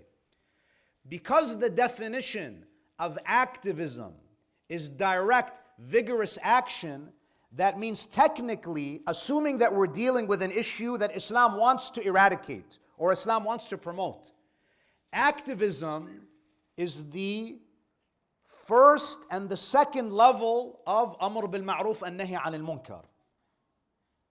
Now, what does that mean? That means the highest level of enjoining good and forbidding evil is to take vigorous action. And the lowest level is to renounce with the heart. Now the question here is it my responsibility to determine which level of Nahy anil Munkar each mu'min needs to show? Is that my job? Or does every person have to assess their own circumstances? I'll give you an example. Because Islam has given us this spectrum, and all of them are sanctioned by the Sharia, that means me as a mu'min, I don't have the right to tell someone, you're not fulfilling your duty of Nahy anil Munkar. Maybe this mu'min is looking at his circumstances and has decided, I've evaluated my circumstances, and I have decided, because I know my situation better than anyone, I can't take rigorous action and I can't speak out, and I will have to limit myself to the lowest level of Nahy anil Munkar. Why is this important? Because the problem is, many of us, instead of focusing on our own duties, we're trying to police other people and ensure that they are doing Nahy anil Munkar at the same level as mine. Why is that problematic? I'll give you the following example. You see, imagine you go and it's the time of Salah. Now, under normal circumstances, how do you prepare for Salah? How do you achieve tahara? You do wudu. If you go and you see a mu'min doing tayammum, and that mu'min, and let's say that you're a nosy person, and you say, why are you doing tayammum? How come you're not doing wudu? And this mu'min says, based on my circumstances, using water is harmful for me. As a mu'min, is it your job to say, I don't believe you, let's go to the doctor? He knows his taklif. It is haram for me to say, oh, no, you should suck it up and do wudu. That's not my duty. So what has happened over the past 10 months, and I've seen it all over social media, how come Fulan hasn't said anything? It's not your business. Maybe this person is in a situation where if they speak, it might create a lot of trouble for them. We don't know people's situation. How come this Maulana hasn't spoken enough? See, it's not enough to speak. You have to speak, and even if you speak, it has to be to the extent that I deem acceptable. Who are you? Allah subhanahu wa ta'ala has given us this range, and each mu'min has to decide what they are able to do. I'll give you another example. During the time of the Prophet sallallahu alaihi wasallam,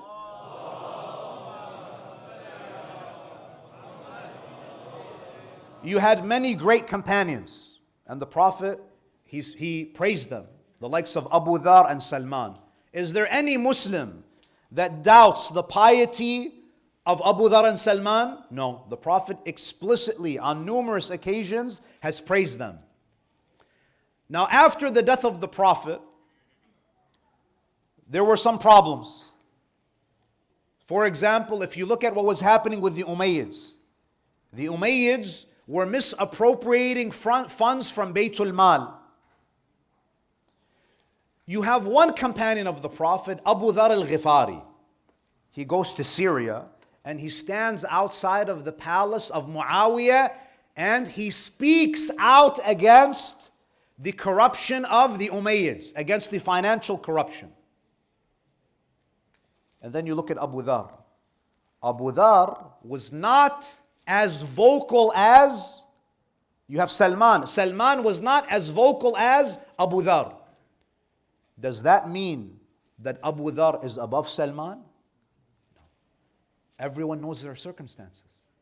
We cannot assume that every mu'min is exactly the same. You see, this is very dangerous. Many of us, because we don't know fiqh, we think that whenever there is dhulm, resistance has to look the same for everybody. I'll give you another shocking example. In the year 63 after the Hijrah, this is 2 years after Karbala, Yazid ibn Muawiyah, if you want to look at the resume of Yazid ibn Muawiyah, he comes to power in 61 after Hijrah. In that year, he kills Imam al-Husayn. He orders the killing of Imam al-Husayn. 62 after Hijrah, he catapults the Kaaba. And then 63 after Hijrah, he sends an army under Muslim ibn Uqba, a Syrian army, to invade Medina. Why? Now listen very carefully. Abdullah ibn Hanzala ibn Abi Amr, he is a son of one of the Sahaba, known as Ghasil al-Malaika. He's a prominent tabi'i. When he hears that Husayn was killed by Yazid, he wants to investigate. Who is this new Khalifa that we have? Who is Yazid ibn Muawiyah? So he goes with a group of mu'mineen and they go to Damascus to see who is the new Khalifa. He comes back and he says to the people of Medina that this Khalifa is a fasiq. He's a corrupt person, morally depraved on every level. So he organizes an uprising in Medina, a rebellion. Now the Umayyads, they have zero tolerance for any type of rebellion. Yazid sends he sends Muslim ibn Uqba with his army. Thousands upon thousands. They are stationed outside of Medina and they exchange letters between Muslim ibn Uqba exchanged letters between himself and Abdullah ibn Hanbala that you have 3 days to surrender. If you don't, Yazid says everything in Medina is halal for you to do. The 3 days pass, they don't surrender. This army enters Medina, the city of Rasulullah. They kill 80 Sahaba. Go read about it. Waq'at al-Harra. Go read. 80 Sahaba are killed. 700 memorizers of the Quran are killed. The women of Medina are raped. There is blood flowing in the streets. The Masjid of Rasulullah is defiled. Who's in Medina in 63 after the Hijrah? Imam Zain al-Abidin. Bloodshed, women are being raped, pregnant women, their wombs are being sliced open and the babies are being taken out. You're talking about brutality that you cannot even imagine. What does Imam Zain al-Abidin do? Now what do you and I expect? We expect Imam Zain al-Abidin to come out, draw his sword, or at the very least, condemn the Umayyads. Do you know what the Imam does? Don't take my word for it. Go research it tonight. The Imam doesn't say anything. He leaves the city. In fact, he even writes a letter to Yazid that I have nothing to do with this rebellion. Now some of us, because we have a very simplistic mind, maybe we will cancel Imam Zain al-Abidin.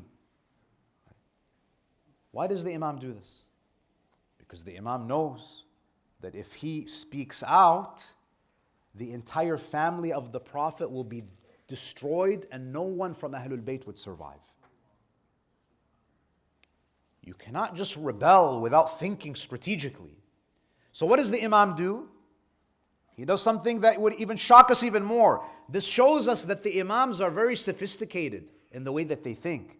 It's not just black and white, and no, they're very careful. Everything that they do is to preserve Islam, not just in the moment, but for future generations. So the Imam alayhi salam, his house becomes a refuge for people who are trying to escape this vicious army. Imam is sitting at home. So is the Imam doing anything haram? No, because the lowest level of nahi anil munkar is al-inkar al-qalbi, to reject it with your heart. We know at minimum the Imam is doing that. You know who knocks on his door? Marwan ibn al-Hakam. Do you know who Marwan ibn al-Hakam is? He was one of the Umayyads. And because it's a revolution against the Umayyads, he is afraid for his family. Maybe his women folk will be taken. Because it's a clash between the Syrian army and the army of Abdullah ibn Hanbala. So he takes his women from door to door. He wants to give them safe refuge. No one gives him safe refuge because you're one of the Umayyads. This Marwan ibn al-Hakam, just to give you an idea of who this is, when he saw the head of Imam al-Husayn on a spear, he says, and this is recorded in the history books, he says, شَفَيْتُ قَلْبِي بِدَمِ الْحُسَيْنِ. He says, my heart is satisfied because I have now seen the blood of Imam al-Husayn. He is the one, when Yazid wanted bay'ah from Imam al-Husayn, he told Walid ibn Utbah, the governor, that do not let Husayn leave your presence without getting bay'ah. If he refuses, chop his head off. In Madinatul Rasul, he was saying that. This vicious man who caused unspeakable pain to the family of the Prophet, he knocks on the door of Imam Zayn al-Abidin. He's one of the oppressors. He comes to Imam Zayn al-Abidin and he says, he has his head down. He cannot even look at Imam Zayn al-Abidin. See, now circumstances have changed. Now Marwan ibn al-Hakam needs Imam Zayn al-Abidin. He says to him, Imam comes to the door. His servant answers the door. Who are you? Marwan. Marwan who? Marwan ibn al-Hakam. Marwan ibn al-Hakam. He comes to the Imam rushes to the door, he doesn't even put the sandals on. Quickly. He says, we, the sons of Fatima, we don't like to leave people waiting at our door. He goes to him, Marwan, what do you want? He had his head down. Imam says, raise your head. Raise your head. What do you need? He says, I'm afraid for my women folk. I'm afraid that they might be raped or killed. Can I keep them with you? Wallah, wallah, wallah. There is no family that is more pure than Ahlul Bayt that could take in someone like this. He says, bring them. He said, in fact, don't keep them in my house in Medina. I have property in Yanbu'. My grandfather, Amir al-Mu'mineen, he developed that land. There is a house far away there. It's safer if your women, your daughters, if they go there. I will send a servant to deliver them food so they don't have to leave the house. This is how Ahlul Bayt treated their women. How did Bani Umayyah treat the women of Ahlul Bayt? The point that I'm trying to make is that resistance doesn't always look the same. Imam Zayn al-Abidin, it might look like he's helping a zalim. You might say Imam is not speaking out. Who said it is always an obligation to speak out? It's always an obligation to resist oppression. But resistance sometimes is with your hands, sometimes it's with your tongue, and sometimes all you can do is resist it with your heart. Each person has to decide for themselves. So we have to mind our business. Do you know over the past 10, 11 months, do you know how many mu'mineen have been called CIA agents? How many mu'mineen have been called, agents of Israel? Because, he didn't post anything on social media. Haram. How are you going to face Allah subhanahu wa ta'ala with these types of accusations? Maybe this mu'min says, listen, this is all that I can do. It's not my job to dictate what nahi anil munkar looks like from others. Focus on yourself. Now, with that said, in order for our activism to be effective, there are certain things that we have to keep in mind. Number one, as I have already alluded to, you need ilm. if you want to oppose munkar in society, you have to understand what Islam considers to be munkar. Because if you internalize secular liberal values, maybe there is something that Islam says is munkar and you think it is ma'roof. Your entire moral paradigm is upside down. What is good is decreed by Allah subhanahu wa ta'ala. What is corrupt is decided by Allah. Yes, through reason we can figure out certain things, but for most things we need guidance from the Sharia. And this is why the sixth Imam, Al-Imam Ja'far al-Sadiq, salawatullahi alayhi,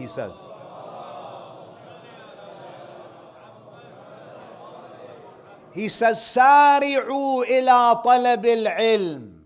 The Imam says, hasten towards the pursuit of knowledge. فَوَالَّذِي نَفْسِي بِيَدِهِ. The Imam is making a qasam. He says, I swear by Allah, the one who controls my soul. He says, لَحَدِيثٌ وَاحِدٌ فِي حَلَالٍ وَحَرَامٍ تَأْخُذُهُ مِنْ صَادِقٍ خَيْرٌ مِنَ الدُّنْيَا وَمَا حَمَلَتْ مِنْ ذَهَبٍ وَفِضَّةٍ. The Imam says, for you to go and to learn what is halal and what is haram from a truthful person, that activity of seeking knowledge is better than the dunya if it was filled with gold and silver. To seek knowledge. If you want to be an activist, first learn the halal and the haram of Rasulullah and Ahlul Bayt. Otherwise, you're going to be a pawn. You're going to be manipulated. You need to establish that foundation. So this is number one. If you want to be active, you need to know the red lines of the Sharia. Otherwise, you're going to think that you're one of the muslihin, but you're one of the mufsideen without even realizing it. Right. This is number one. Number two, you have to have ikhlas, sincerity. Political, social activism, it's not just about results and impact. It's an action, and just like every action, إِنَّمَا الْأَعْمَالُ بِالنِّيَّاتِ. Actions are not based on results. In Islam, actions are based on intentions. Niyyah, it gives life to your actions. You know, we have a body and we have a soul. What happens when the soul leaves the body? The body is dead. The body is lifeless. When an action does not have a pure niyyah, the action is lifeless. It doesn't have value. Because the only things that have true value, that have enduring value, are those things that are connected to Allah subhanahu wa ta'ala. مَا عِنْدَكُمْ يَنْفَدْ وَمَا عِنْدَ اللَّهِ بَاقٍ. What is with you, it perishes. But what is with us, what is with me, it remains. That's why, my dear brothers and sisters, sometimes when people get involved in these movements, it becomes more about clout than it does become about sincerity. Right? And this is why Imam Ja'far al-Sadiq alayhi salam, he says,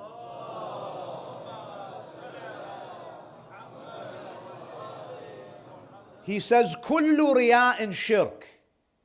He says, if you do things to garner attention and praise from people, if that is your niyyah, this is a type of shirk. You shouldn't do things to attract the attention and the praise of people. He says, إِنَّهُ مَنْ عَمِلَ لِلنَّاسِ كَانَ ثَوَابُهُ عَلَى النَّاسِ. The Imam says, whoever works for people, meaning you're doing it with the motivation that I want people to praise me, your reward will also be with the people. On the Day of Judgment, don't come to Allah and say, where's my reward? Allah says, no, I gave it to you. You had 300 followers on Instagram. That's enough for you. You had enough attention. وَمَنْ عَمِلَ لِلَّهِ كَانَ ثَوَابُهُ عَلَى اللَّهِ. But if you work for Allah, Allah says, I will compensate you. And is there anyone better to compensate than Allah Azza wa Jal? So this is with respect to sincerity. We said knowledge. If you're an activist, you need knowledge, you need ikhlas, and you also need adab. You need adab. You need akhlaq. Just because you join a movement and you want to change something in society, it doesn't mean you use vulgar language. It doesn't mean you use abusive language.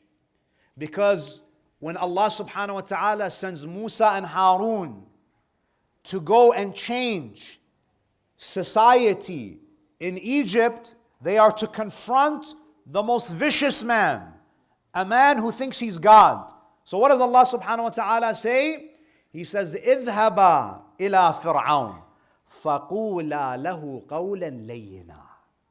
Speak to Fir'aun. Speak out against what he's doing. But use gentle words. Use lenient words. You don't need to be overly aggressive. You don't need to use obscene language, vulgar language. This is important. Another thing that we have to consider when we engage in any type of activism is that we have to have some self-awareness. Ya akhi, have some self-awareness. Know what your strengths are and know what your weaknesses are. And I've said this before. The problem with many of our communities is that we emphasize so much on leadership training that we need more emphasis on followership training. Not everybody needs to be a leader. This is why, look at the humility of Musa. Musa alayhi salam, Allah gives him a mission. So what does he say? He says, اجعل لي وزيرا من أهلي هارون أخي. He says, appoint from my family a minister, a wazir, Harun, my brother. Why Harun? هو أفصح مني لسانا. Musa says that Harun is more eloquent than I am. There's some self-awareness there. I don't need to be in charge of everything. I don't need to lead every aspect of this movement. I have the humility to recognize that Harun has a strength that I don't have. So I promote him and I step back. This is very important. Self-awareness. And my dear brothers and sisters, finally, the last point that I want to make. When we participate in organized activism, we have to pay attention to our alliances and our associations. You might want to go and advocate for an issue that Islam encourages, but you might go and you might end up underneath a rainbow flag. Now you might think, but I don't support that. Yes, but perception is reality. Perception is reality. If you want to advocate for something in society, you have to make it clear where you stand. You cannot say, why can't we ally with this group and that group? Let me read you the definition of allyship, especially when we speak about LGBTQ allyship. So for example, you might say, this is a cause, but we want to ally with all of these groups. An ally is what? It says an LGBTQ ally is someone who supports, educates themselves about, speaks out, and advocates for LGBTQ people. Are you allowed to advocate for something that's haram? No, I'm not saying that you need to be rude or oppress these people, but we have to be principled. We will come together and we will focus on a particular issue. We will not give the impression that we advocate for something that is against Islam. Because what did Allah do to Qawm Lut? It wasn't just those who are participating in the act. Even the wife of Lut, who was an ally, was punished. You cannot ally with people who are promoting haram if your allyship is interpreted as support. Now some people may say, but Rasulullah, how about Hilf al-Fudul? The Prophet worked with mushrikeen to support the oppressed people in Mecca. Yes, but no one interpreted Rasulullah's participation in Hilf al-Fudul as affirmation and advocacy for idol worship. It was understood that the Prophet is advocating for the oppressed. He is not supporting polytheism and idol worship. Ahlul Bayt, they were very sophisticated in the way that they thought. And this is why when they came to Imam al-Hussain and they asked him for bay'ah, the Imam knew that to give bay'ah to Yazid will send a message to all Muslims that the grandson of the Prophet affirms the leadership of Yazid. And if Imam al-Hussain did, believe me, There would be no Hanafi Muslims, no Shafi'i Muslims, no Maliki Muslims. Islam would be finished. Because Yazid wanted to go back to the days of Jahiliyyah. Islam would be this ancient religion that we read about in the textbooks. But it was the blood of Husayn that kept this religion alive. Imam al-Husayn, he was the line in the sand that separated batil from haqq. And on this night, we commemorate the light of Imam al-Husayn's heart, the fruit of his heart, the son of Imam al-Husayn alayhi salam, Ali al-Akbar. You know, when you listen to these masa'ib, growing up, they're painful. But when you have a son, when you become a father, it takes on a new dimension. You know how precious your children are. You know, before I came to Leicester, my 6-year-old daughter, the entire morning she was crying. And I had to spend hours telling her that inshallah I'm going to come back. And even that was not enough. But Imam al-Husayn, he had to farewell his children knowing he's not going to come back. This is the pain that the grandson of the Prophet endured. When Ali al-Akbar, he came to Imam al-Husayn on the day of Ashura. You notice that whenever someone would come to the Imam asking for permission to fight, the Imam would be reluctant. Except with Ali al-Akbar. And this shows us that Imam was a great leader, a true leader. Unlike the other leaders of the world, where when there's a battle, they'll send everyone else's sons, but they won't send theirs. Imam, without hesitation, he gives permission to Ali al-Akbar because Imam believes in what he's doing. He believes in his mission. Ali al-Akbar, he stands in front of Imam al-Husayn. Ya Abata, oh my father, do you give me permission now to enter the battlefield? The narrations say that there was a moment where Imam al-Husayn was just looking at the face of Ali al-Akbar. It was as if for that moment, time stood still. And Abu Abdullah is just gazing into the eyes of Ali al-Akbar. The narrations say, فَنَظَرَ إِلَيْهِ نَظْرَ آيِسٍ مِّنْ. Imam, he looked at him with eyes of despair. You know when you look at someone and you know that they're not going to be with you for much longer? He looked at him the way that you look at someone who you know is going to leave you very soon. The Imam alayhi salam, he gives him permission.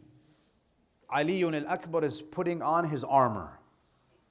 Imagine a father. This Ali al-Akbar, you see him as an adult on the day of Ashura, but he was a child in the lap of Imam al-Husayn.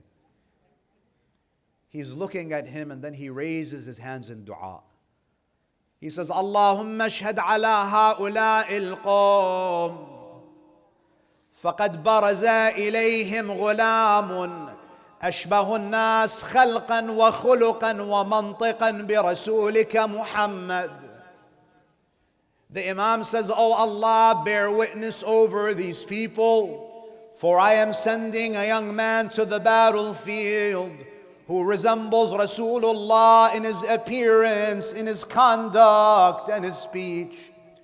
وَكُنَّا إِذَا اشْتَقْنَا إِلَىٰ رَسُولِكَ. Whenever we would miss Rasulullah, whenever we would yearn for the Messenger of Allah, نَظَرْنَا إِلَىٰ وَجْهِهِ. We would look at the face of Ali al-Akbar. He would remind us of the Prophet. Ali al-Akbar, he enters the battlefield. He introduces himself. أنا علي بن الحسين بن علي نحن وبيت الله أولى بالنبي لا يحكم فينا ابن الدعي أضربكم بالرمح حتى ينثني. أضربكم بالسيف أحمي عن أبي ضرب Ghulam Hashmi Alvi. He enters the battlefield. He fights like a raging lion, but after some time, he comes back to his father. What does he need from his father? The narrations say that he comes back to Aba Abdullah al-Husayn. What does he say? قال أبا الأبا أبا يا أبا العطش قد قتلني. Oh my father, the thirst is killing me. وثقل الحديد أجهدني. And the heavy armor is exhausting me. فهل إلى شربة من الماء سبيل أتقوى بها على الأعداء. Is there a little bit of water that you can give me so I can gain strength and fight the enemies? Imam al-Husayn, he says, oh my son, I don't have any water. I want you to feel how dry my tongue is. The narrations say that the Imam says to Insan, Bunay qatil qalila, just fight a little bit longer. He says, فَمَا أَسْرَعُ أَن تَلْقِي جَدَّكَ مُحَمَّدًا فَيَسْقِيكَ بِكَأْسِهِ الْأَوْفَى لَا تَظْمَأُ بَعْدَهَا أَبَدًا. Oh Ali, oh my beloved son Ali, just fight a little longer. Very soon you will see your grandfather, Rasulullah. He will give you a cup of water. After you drink the water, you will never be thirsty ever again. He goes back into the battlefield. He fights and he fights. But how long can a man fight when he's thirsty? The narrations say that one of the enemy combatants comes and strikes the head of Ali. Rahimallah man nada wa aliya wa sayyida. He falls from his horse and he calls out to his father, Abata. Imagine a father, how much does it hurt you when your child cries to you? Abata. But what does Ali Akbar say? He says, Ya Abata alayka minni salam. Peace be to you, O my father. Hada jaddi Rasulullah. You are right, O my father. I can see my grandfather Rasulullah right now giving me a cup of water. Ya Aba Abdullah, Rasulullah is saying to you, Ya Husayn, عجل القدوم إلينا. Hurry up, O Husayn. There is a cup of water waiting for you. Imam al-Husayn, he rushes. Do you know what he does? He rushes to the body of Ali ibn al-Akbar and he does something very heartbreaking. He comes to the mutilated body of his son. The Imam, he places his cheek on the cheek of Ali. And what does he say? He says, عَلَى الدُّنْيَا بَعْدَكَ الْعَفَا. Oh my son Ali, what value does this life have after you? Imam al-Husayn alayhi salam, he was so grief-stricken that he could not carry the body of Ali ibn al-Akbar. He says to Bani Hashim, Ya Bani Hashim, احملوا أخاكم علي إلى الفسطاط. Carry the body of your brother Ali to the tent. They bring his body to the tent. They lay him down into the tent. At that moment, Zainab, the aunt of Ali ibn al-Akbar, she enters the tent. Her beloved nephew, she sees him and she cries out, Wa Aliya, Wa Madluma, Wa Sayyida. जवानी में मरने की हसरत है किसके, ज़ईफ़ी में कांधों पे मैं نیت ہے کس کی خدا دشمنوں کو یہ غم نہ دکھائے کبھی، ضعیفی میں یہ غم کوئی دل نہ پائے کبھی۔ بہن کو یہ مولا کی آواز آئی، اندھیرا ہے آنکھوں میں مجبور بھائی، یہ لاشا اٹھائے یا دل کو سنبھالے ابھی، ذرا بچوں کو بھیجو کہ میت اٹھا لے ابھی۔ دعا ماں یہ کرتی تھی زندہ رہو تم، پھلو پھولو آباد شاد رہو تم، یہاں ماں دعا میں مصلی بچھائے ابھی، وہاں لاش بیٹے کے خیموں میں آئے ابھی، جو بیٹے کو دیکھا پھٹا ہوا سینہ، پکاری یہ ماں بس ہوا کھاک جینا، جیوں گی میں اب کیسے یہ داغ اٹھا کے ابھی، خدا مجھ کو دنیا سے جلد اٹھا لے ابھی۔ تمنا تھی مجھ کو کہ دلہا بناؤ، میرے لال کے سر پہ صحرا سجاؤ، ذرا تھیرو ماں اپنی حسرت نکالے ابھی، کہ لاشوں پہ پھولوں کی چادر اڑا لے ابھی۔ او میرے اکبر آجا، زخم جگر بتا جا، کیوں چاند سی صورت کو خون میں ڈوب رہا ہے، ماں سے بھی کیوں خفا ہو، کچھ تو ذرا بتاؤ، گودی میں آ سماؤ، او نوجوان اکبر، او میرے اکبر آجا،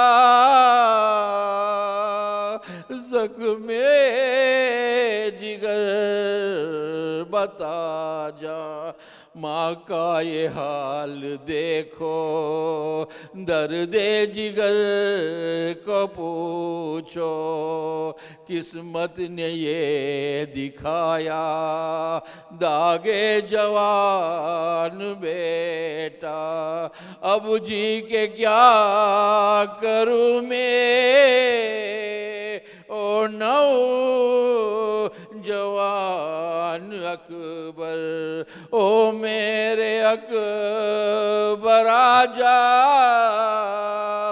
زخم جگر بتا جا، ارمان تھی دلوں میں شادی تیری رچاؤ، دلہا تجھے بنا لوں، مہندی تجھے لگا لوں، قسمت کی کم نصیبی،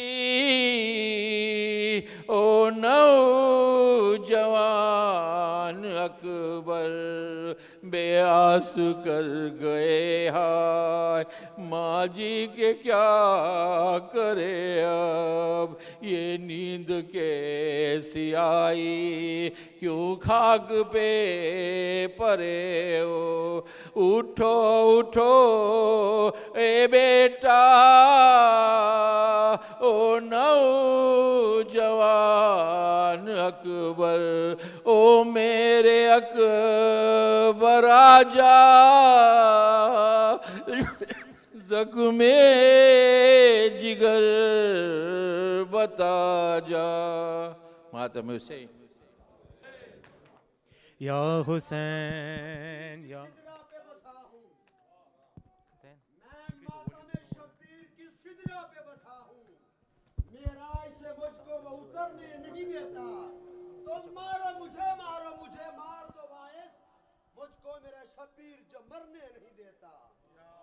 یا حسین یا حسین یا حسین یا حسین یا حسین یا حسین یا حسین یا حسین ماشاء اللہ یا حسین علی اکبر کا پرسہ دیں یا حسین یا حسین یا حسین یا حسین یا حیا علی خیر العمل حیا علی خیر العمل حیا علی خیر العمل حیا علی خیر العمل حیا علی خیر العمل حیا علی خیر العمل حسین یا حسین حسین یا حسین حسین یا حسین یا حسین ماشاء اللہ یا حسین یا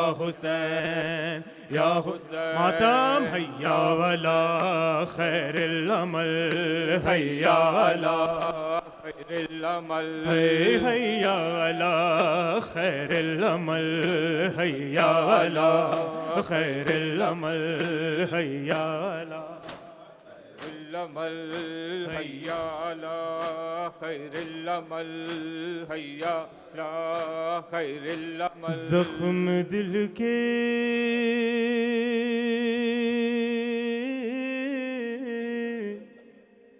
دکھاؤں میں کیسے تیرا لاشا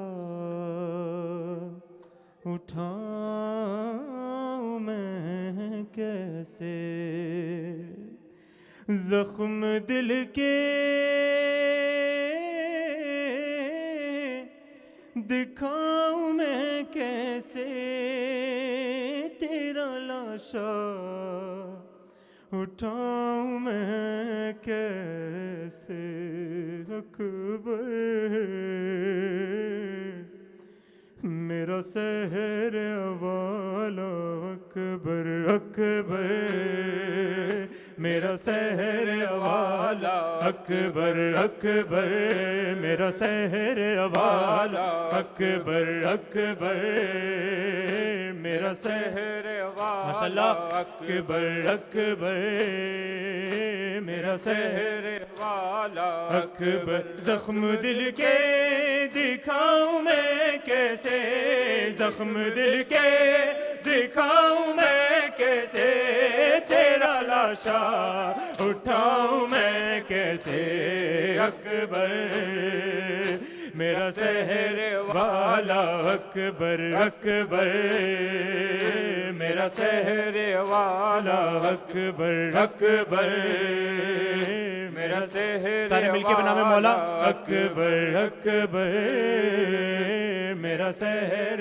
والا اکبر اکبر میرا سحر والا اکبر اکبر میرا سحر والا اکبر تو ہے کریل جوان ہے بیٹا باپ تیرا ضعیف ہے کتنا نور آنکھوں کا ہو گیا رخصت مجھ کو آتا نہیں نظر خیمہ لے کے خیموں میں جاؤں میں کیسے لے کے خیموں میں جاؤں میں کیسے تیرا لاشا اٹھاؤں میں کیسے اکبر ماتم میرا سحر والا اکبر اکبر میرا سحر والا اکبر اکبر میرا سحر والا اکبر اکبر میرا سحر والا لاش اکبر پہ شاہ جب پہنچے دل کو ہاتھوں سے تھام کر بولے تیری فرقات میں علی اکبر آگ دل میں میرے لگا دی ہے آگ دل کی بجھاؤں میں کیسے آگ دل کی بجھاؤں میں کیسے تیرا لاشا اٹھاؤں میں کیسے اکبر ماشاءاللہ میرا سحر والا اکبر اکبر میرا سحر والا اکبر اکبر میرا سحر ماشاءاللہ سارے مل کے پرسے دیجئے اکبر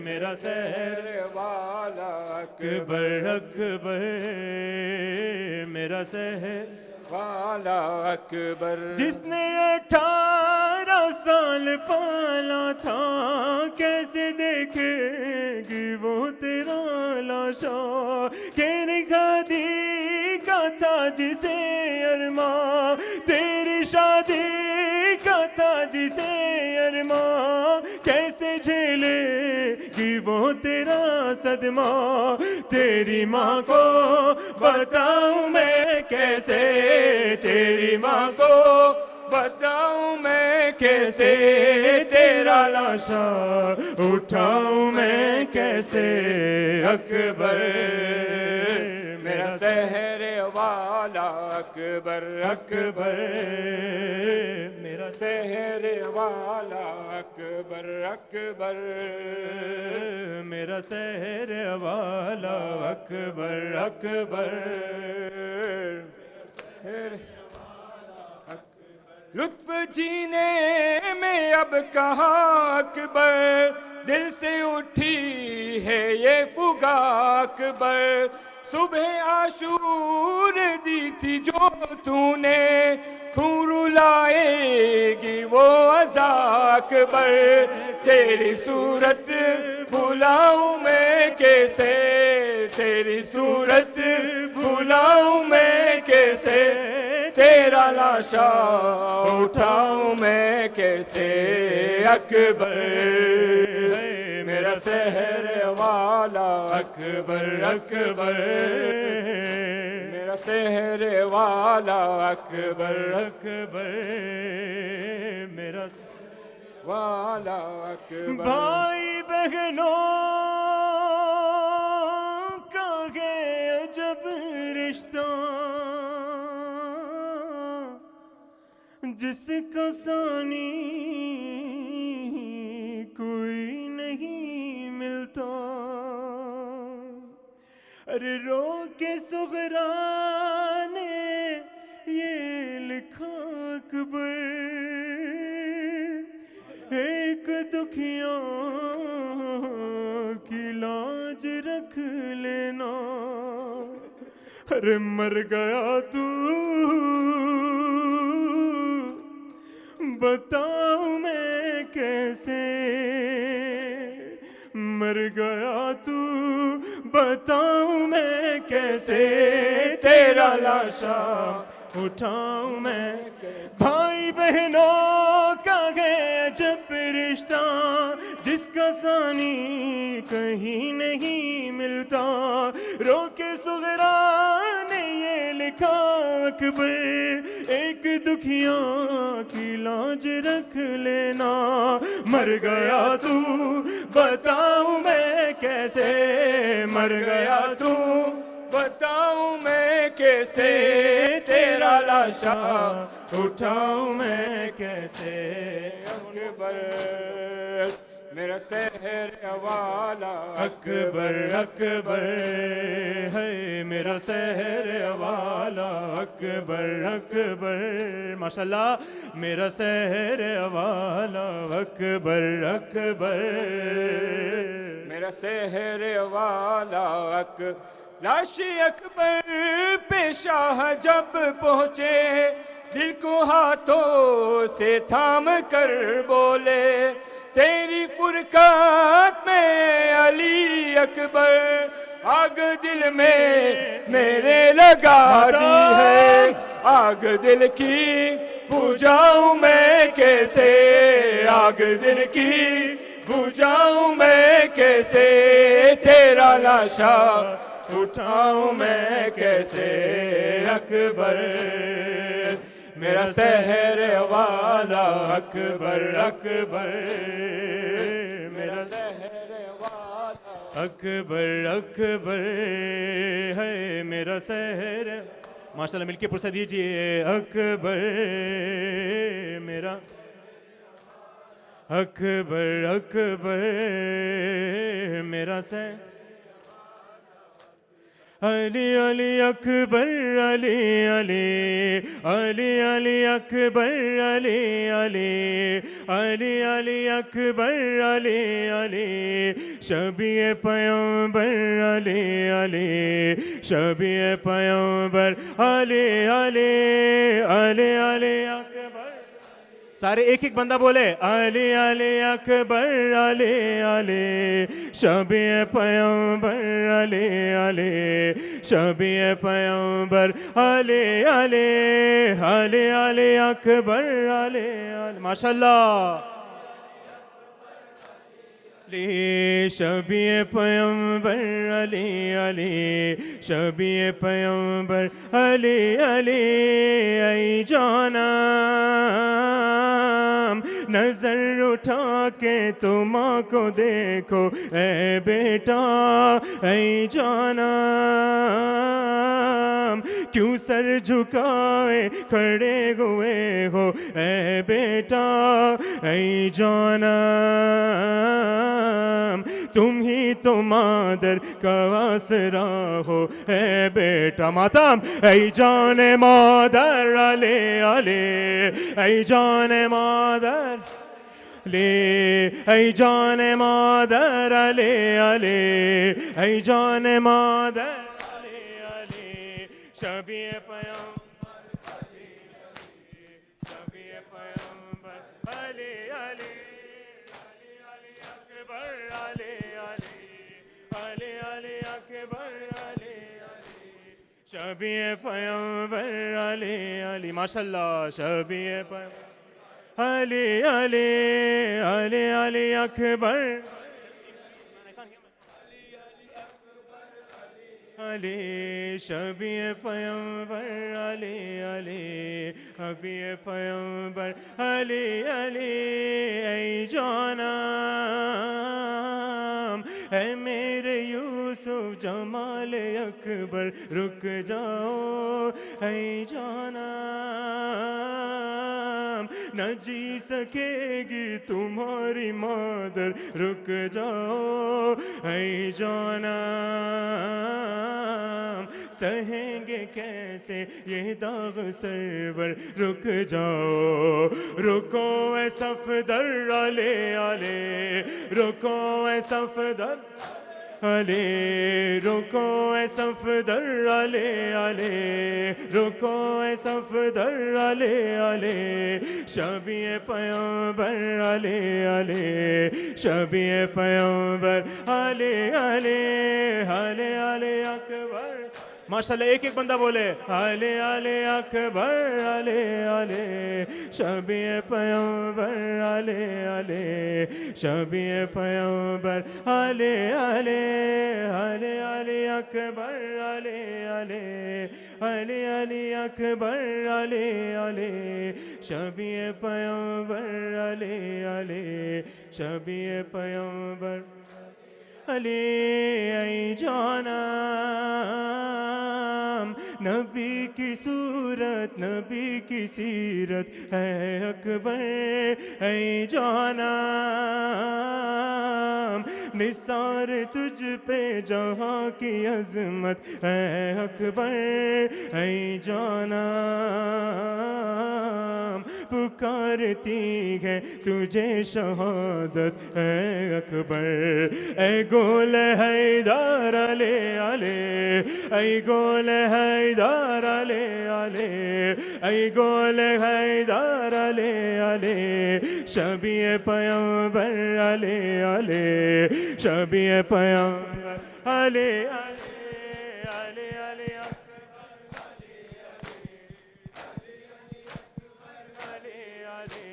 شبیہ پیغمبر علی علی شبیہ پیغمبر علی علی علی علی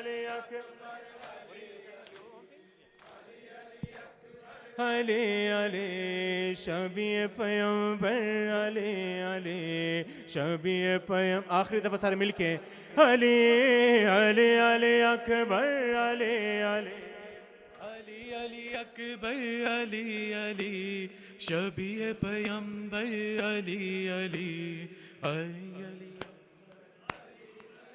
کانوں میں آئی سرور کہ جب صدائے اکبر گھٹنوں کے بل شہیدی پہنچے ہیں سوئے مقتل دیکھا جگر کے ٹکڑے کوئریاں رگڑتے برچھی پکڑ کے بولے یہ شاہ دین اس پل برچھی نہیں نکلتی برچھی نہیں نکلتی اکبر تیرے جگر سے برچھی نہیں نکلتی اکبر تیرے جگر سے برچھی نہیں نکلتی اکبر تیرے جگر سے برچھی نہیں ماشاءاللہ سب مل کے اکبر تیرے جگر سے برچھی نہیں نکلتی تیرے جگر سے کہتے تھے شاہ والا آئی ہے کیا مصیبت مشکل میں جان ہے میری خستہ ہے تیری حالت سینے پہ کیسی ٹوٹی سینے پہ کیسی ٹوٹی بیٹا تیرے قیامت اکبر تیرے جگر سے برچھی نہیں نکلتی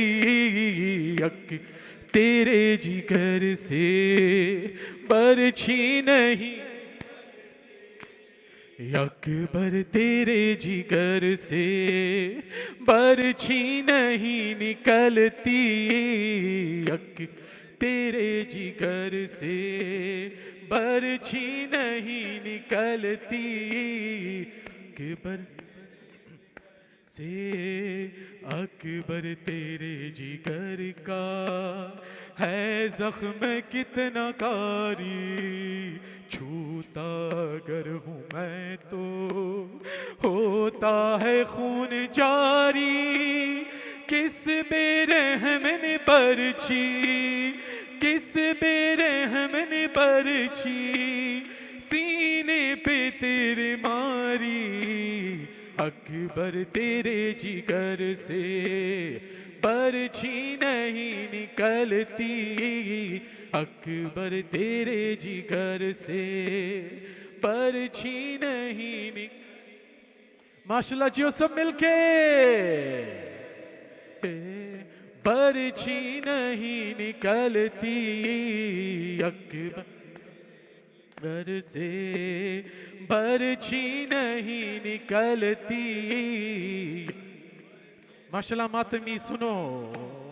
ٹوٹا ہے تو جو بیٹا میں بھی بکھر رہا ہوں, برچھی نکالنے کی کوشش میں کر رہا ہوں. رکتی ہے تیری سانسیں, رکتی ہے تیری سانسیں, پل پل میں مر رہا ہوں. اکبر تیرے جگر سے برچھی نہیں نکلتی, اکبر تیرے سے برچھی نہیں نکلتی, جگر سے برچھی نہیں. پوری کوشش کے ساتھ. تیرے جگر شاید تیرے جگر میں برچھی کا پھل ہے الجھا, کھینچی ذرا جو برچھی تو درد سے ہے تڑپا, دیکھی جو تیری نظریں, دیکھی جو تیری نظریں, چھانے لگا اندھیرا. اکبر تیرے جگر سے برچھی نہیں نکلتی, گھر سے برچھی نہیں نکلتی. اکبر جگر سے تجھ پل ہے پل, تجھ پہ ہے پل یہ بھاری, مجھ پہ ہے وقت مشکل, برچھی جو کھینچوں بس تو اپنا سنبھال لے دل. اے میرے لال اکبر, اے میرے لال اکبر, دشوار ہے یہ منزل, اکبر تیرے جگر سے برچھی نہیں نکلتی, اکبر تیرے جگر سے برچھی نہیں نکلتی, اکبر تیرے جگر سے برچھی نہیں نکلتی, اکبر تیرے جگر سے. اور یہ الوداعی کلام ہے. السلام علیک یا حسین, السلام علیک یا حسین, السلام علیک یا حسین, السلام علیک یا حسین, السلام علیک یا حسین, السلام علیک یا حسین. ماشاءاللہ سب مل کے. حسین السلام علیک یا حسین, السلام. مولا کو سلام بھیج رہے ہیں ہم. یا حسین السلام علیک یا السلام. ماشاءاللہ باز بلند. السلام علیک یا حسین, السلام. حسین کوئی بھی دنیا میں نہیں آپ کا ثانی, آپ ہی سے دین خدا آج ہے باقی.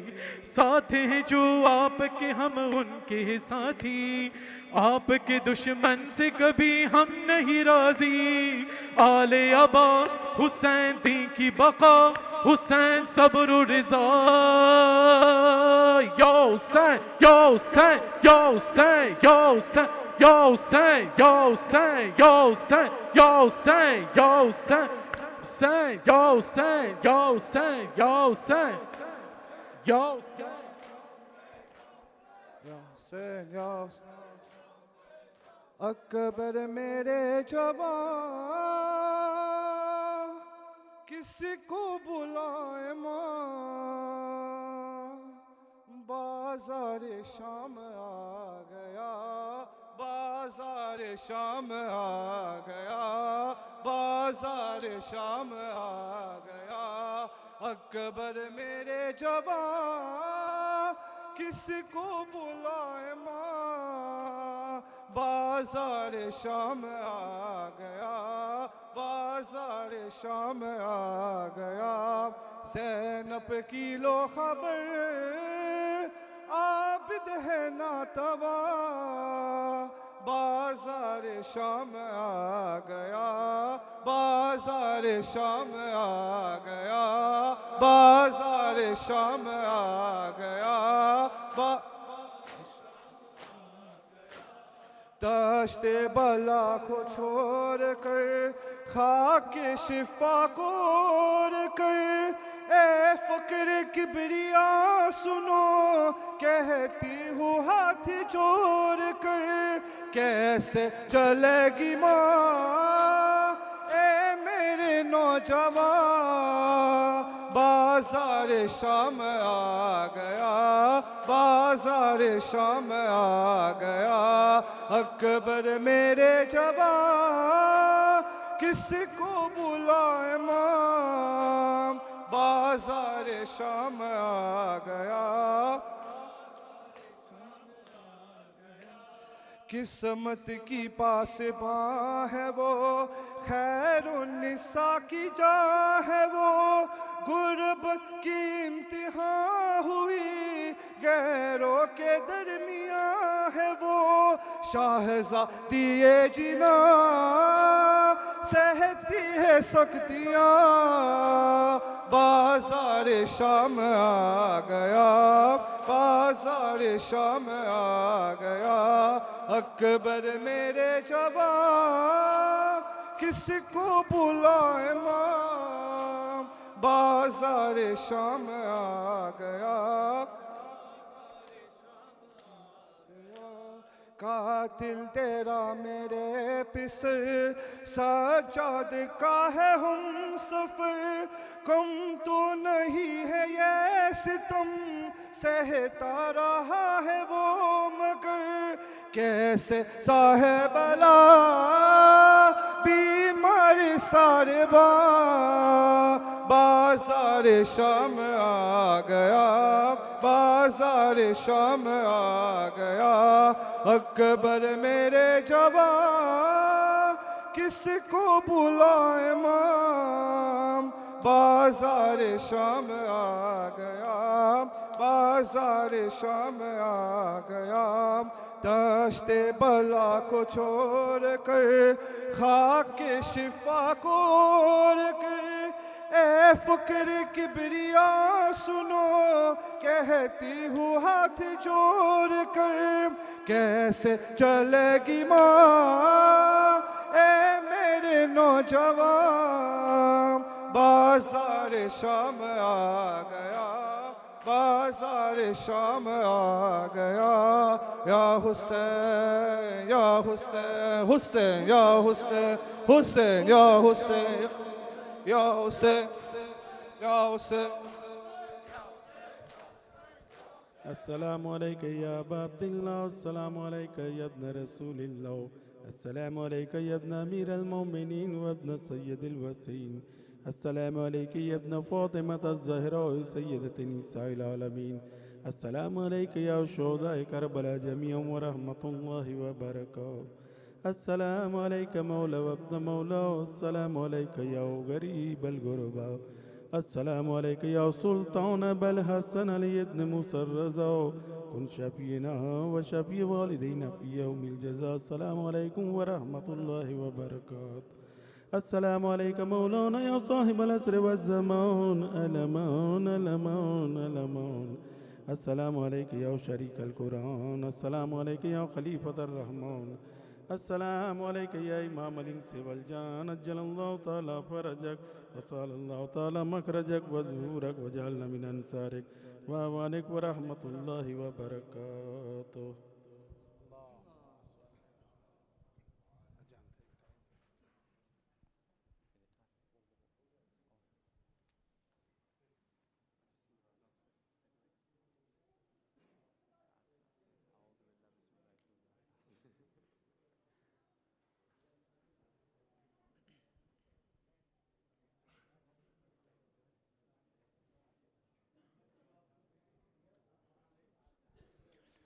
اعوذ باللہ من الشیطان الرجیم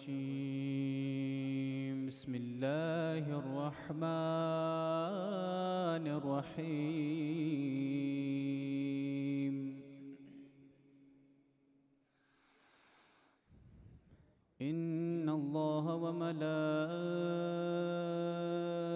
وملائكته يصلون على النبي يا أيها الذين آمنوا صلوا عليه وسلموا تسليما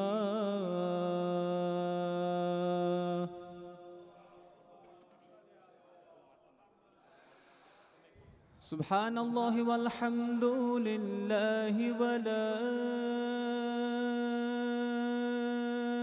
إله إلا الله والله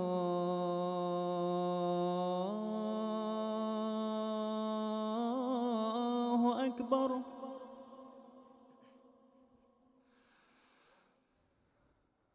الله أكبر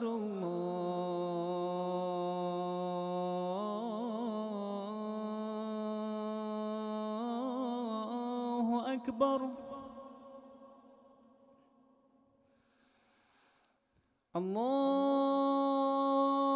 الله أكبر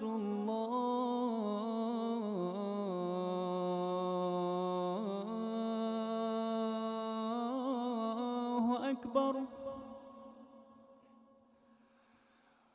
أشهد أن لا إله إلا الله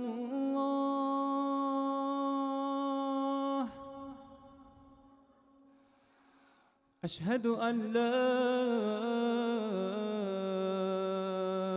إله إلا الله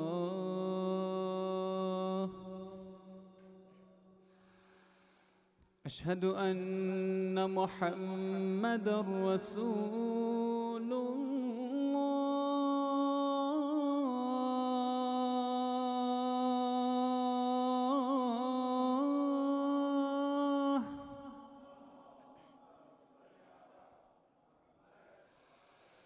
أشهد أن محمدًا رسول الله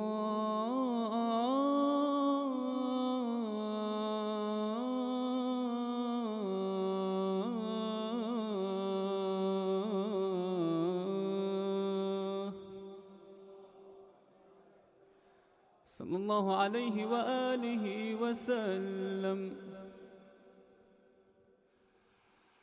أشهد أن عليا ولي الله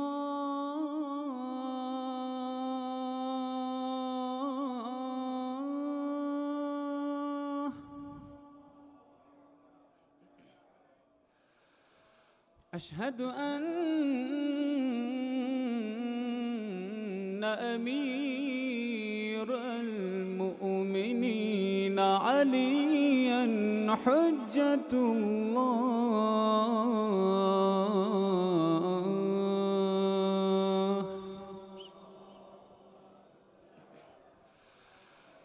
حي على الصلاة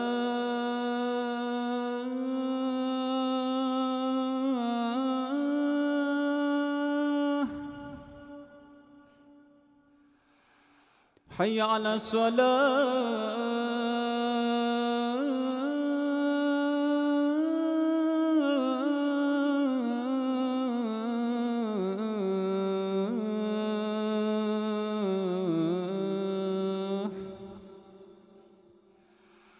حي على الفلاح حي على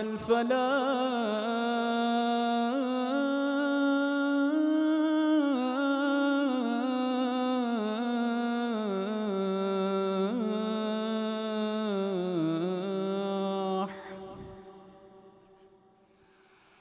حي على خير العمل حي على خير العمل الله أكبر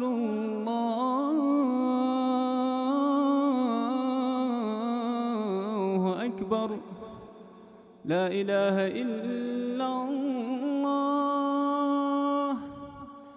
لا إله إلا الله